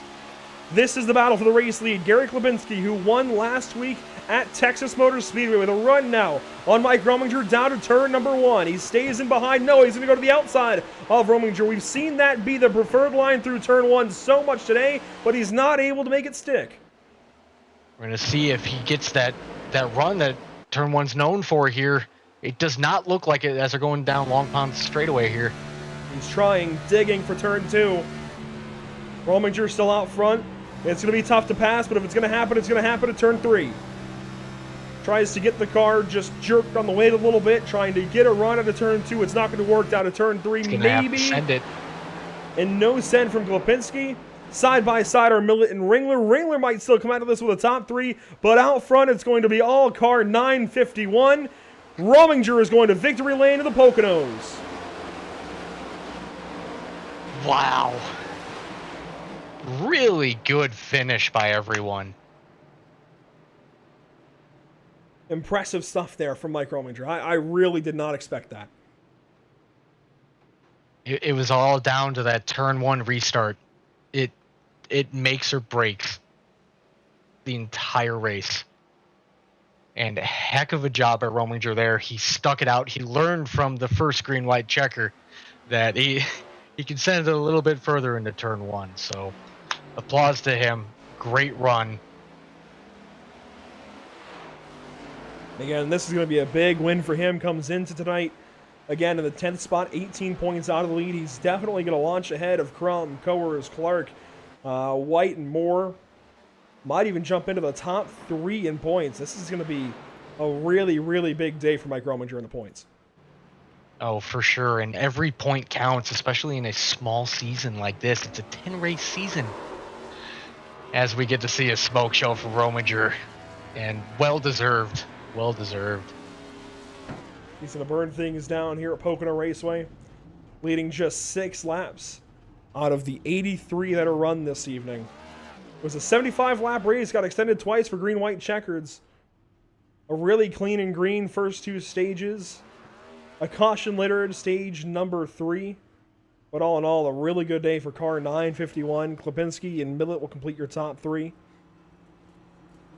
Ringler, Gray, Martin, Gassman, McEwen, Coers, and Bush will complete your top 10. So honestly, props to Dave Bush for getting back into the top 10 with everything he had to go through this evening. That's got to feel like a win. I'd even extend the congratulations to Coers. He was caught up in a lot of those late race cautions there, and he still managed to walk away with the top 10. I would definitely agree with that one. Let's go ahead and look through our race results this evening. Unofficial race results pending whatever else might happen. Mike Rominger with the win, 1/10 ahead of Gary Klipinski. Zach Millet, Trent Ringler, Corey Gray, your top 5. Michael Martin, Gassman, Alan McEwen, Noel Coers, and Dave Bush, the rest of your top 10. Ed, you mentioned it. Noel Coers, a standout there along with Dave Bush in the top 10. Those 2 guys coming home 1/10 apart. Oh, they went through a lot in that last stage and still managed to get top 10s. Oh, for sure. And with 11th, you got Paul Witt, followed by Craig White, Michael Howlett. You got Randall III, Norman Clark, topping out your top 15. Then you got Harold Decker, Joseph Green, Joshua Deese, Shunny, Frank Perfin, rounding out your top 20. And then finishing going 21st, you'll find, well, that's the wrong button. 21st, you'll find James Fields, and then 4 drivers that made the call this evening to practice, but do not start this race. Ray Zerkut, Brad Allison, Tom Stevens, and David Desperoy in car 76. So they might get credited on the overall results. I'm not sure if they will, since they didn't turn a lap in the race, but iRacing at least shows them in the top 25 this evening, and just unfortunately not starting nor completing any laps in this race. Now, I don't see many drivers sticking around, and actually, I believe we're set to get top 3 interviews, but I don't see our race winner. So what we're going to do is grab second place finishing, or at least try to grab. Well, we don't have permission to move guys around, so we don't have the ability to get Klipinski just yet. But what we can do is give these guys a message in the chat.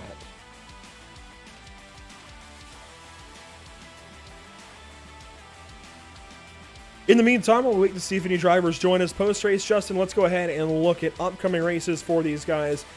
Again, California, now Texas and Pocono out of the way. Kansas next week on August 24th when HBR TV takes back over. Kansas Speedway is an interesting one, and especially with this Gen 7 car, things are a bit different from years past.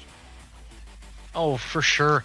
Yeah, this car is, as I said earlier, it's a challenge to try to learn, but I think everyone's starting to get it under their belt. But even those intermediates, it almost seems like the car doesn't want to be there. But it's definitely going to be an interesting challenge to see what these guys can do with them.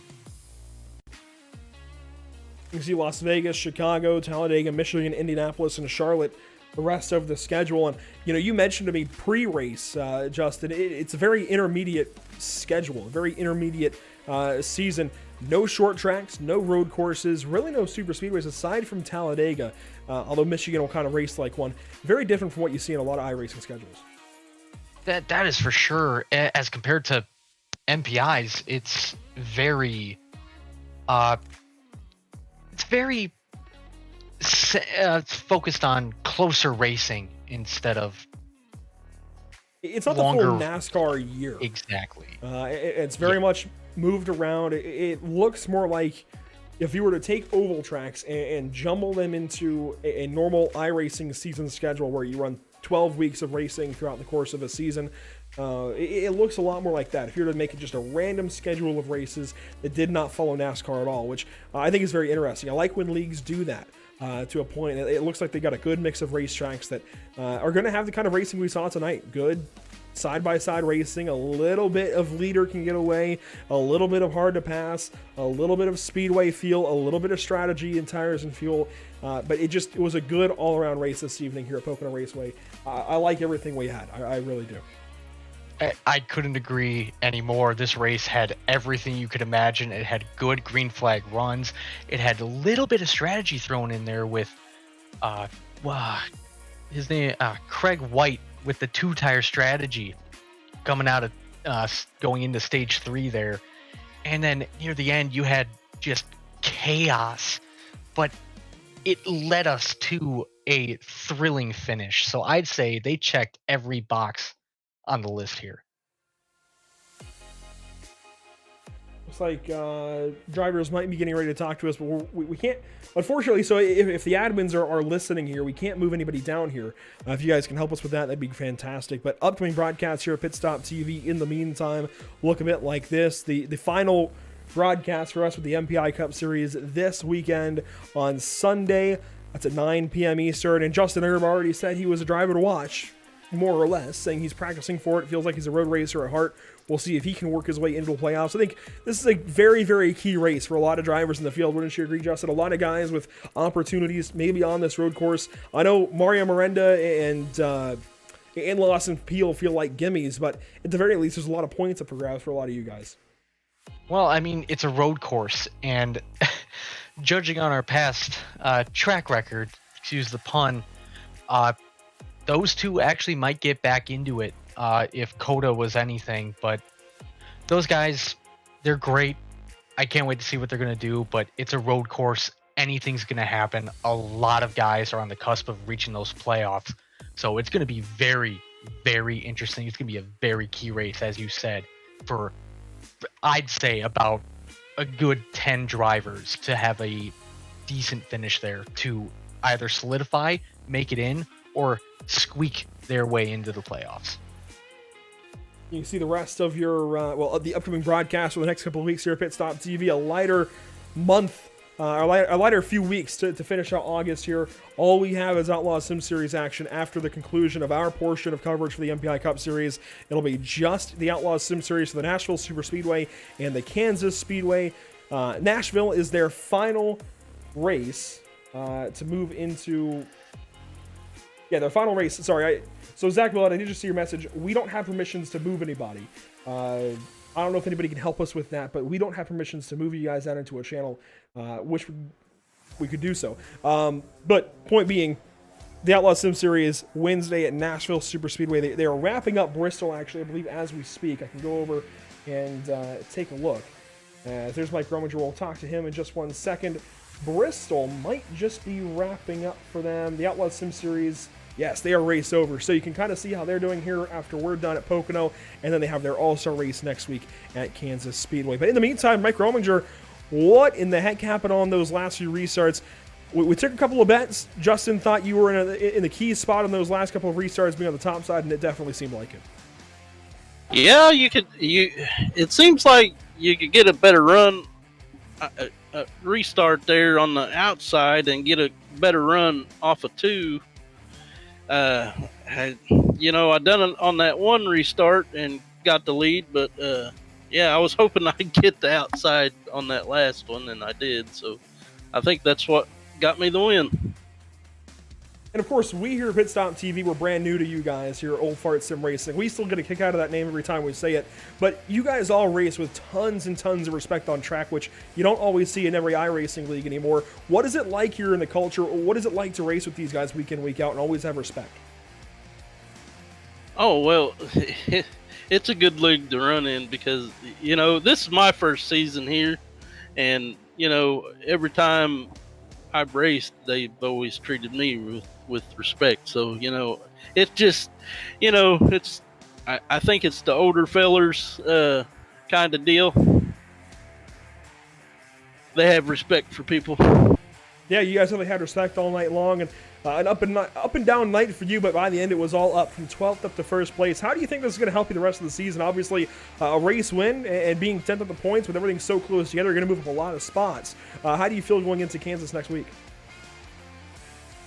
Pretty good. Kansas is kind of, tricky. You got to run the wall. You can run, it's got multiple grooves, but, it's up around the wall. Carry the momentum. So, yeah, it's fun. I hope it's a night race, but, I don't exactly know. Well, there you go, Mike. Congratulations on winning round 3 tonight here at Pocono. Definitely a fun race to watch there at the end, and you come out on top of some really, really darn good racing drivers. Trent Ringler, Garrett Klipinski, and Zach Miller, who we're about to talk to in a second. Mike, congratulations. We'll talk to you next time. Thank you, guys. And, well, I say talk to you next time. I just realized, of course, this is a one-off for us. But right behind Mike and a couple of spots back, Zach Millett, who had a bit of a scoring confusion, I guess, at the start of the night. Zach, you come home third place this evening. How was your race? It was pretty good. It seemed like it was a little long there towards the end, but it was a tough race. There's a lot of fast guys in this league, and it was real tough. Yeah, and there was respect all night long, and I asked Mike a very similar question. What's it like out here? This is one of the most respectful races I've seen at Pocono in a long time. What was it like just knowing that you could trust the guy you were racing with to be able to make moves and not crash each other every corner? It's kind of what iRacing is all about. When you get into a league like this, and it's hard to find, and these guys aren't going to run you over in the turn just because they can't catch you, or vice versa. It's just the best that there is, and it's nice to find a league that runs it like that. So Kansas next week, a string of intermediates actually: Kansas, Las Vegas, Chicago. How do you attack these next 3 races being so similar? Well, this is my first race with these guys. Obviously after tonight, I'm going to try like hell to make some more of them. So I'm hoping next week, we can pull it off, get the day off, and run it with these guys. Kansas is always fun. It's always a tough track in these cars, but yeah, we'll see. Well, there you go. Zach Millett wraps up tonight on the bottom step of the podium. Zach, congratulations. Hopefully you're talking to Steve a lot more the rest of the season with HBR TV. Glad he was able to have us fill in this evening, but hopefully you're talking to Steve a lot more, and hopefully he can make a lot more races. I'm going to go see Steve here in 2 days down at the Glen. So well, there you go. It'll work out perfect. That's like what you guys have a bunch of fun down there. I'm sure it's going to be a big weekend. 7 nationalities. That's going to be a pretty cool race to be there for. Absolutely. We can't wait. Can't wait. Well, Zach Millett wraps up this evening from the 3rd spot. Zach, thanks for your time. And Justin, I think that's just going to about do it for us this evening. Final thoughts then from Pocono. I'd just say it was a blast to watch tonight. It was fantastic. I couldn't have asked for any better race to be called up on. It was just overall, like I said, checked every box off that list that you'd want from a big speedway like Pocono, especially a tricky speedway. So overall, fantastic racing, and I could have not asked for anything more. Yeah, I had a lot of fun here this evening with the Old Fart Sim Racing Next Gen Series, brought to you by Concrete Floor. I think that is right, Concrete Flooring. In fact, we have it on this screen. This is how the Concrete Floors company. There we go. Burn-in flat where it's at. These standings are going to shake up a lot after this evening into Kansas next week. I'm excited to see kind of how this series progresses, but that will do it for us. Those upcoming broadcasts, again, on screen for you. Make sure to follow along with us at PitStop TV. Obviously, I'm sure you'll follow HBR TV the rest of the season with Steve Singer and them, and I definitely understand why. I can't blame you there. But if you have extra free time and you can watch the PitStop TV content, we certainly recommend you doing so. Facebook.com/PitStop TV, Twitter.com/PitStop TV _, Instagram.com, and Twitch.tv/Pit_Stop_TV, and YouTube.com/PitStop TV 1. That will do it for us this evening here at the Pocono Raceway. It was a pleasure to have you all watching along with us. That was a very, very fun race to step in for and cover in place of Steve. And Steve, glad it seems like you've got to Watkins Glen safely, and if you're still on the way, well, hopefully you get there safely. Have a great weekend. It was a pleasure to fill in for you. For the rest of Old Farts, well, thanks for having us. It was a lot of fun this evening. Kind of well, it definitely is a one-off stand-in for us. I'm glad to have Justin alongside. Justin, you've called one other race with us, so to have this be number 2, big time improvement, and just a lot of fun. A good way to spend a Wednesday evening. Really appreciated having you along. I'm glad to be here, man, and I'm looking forward to many more to come. I can't wait.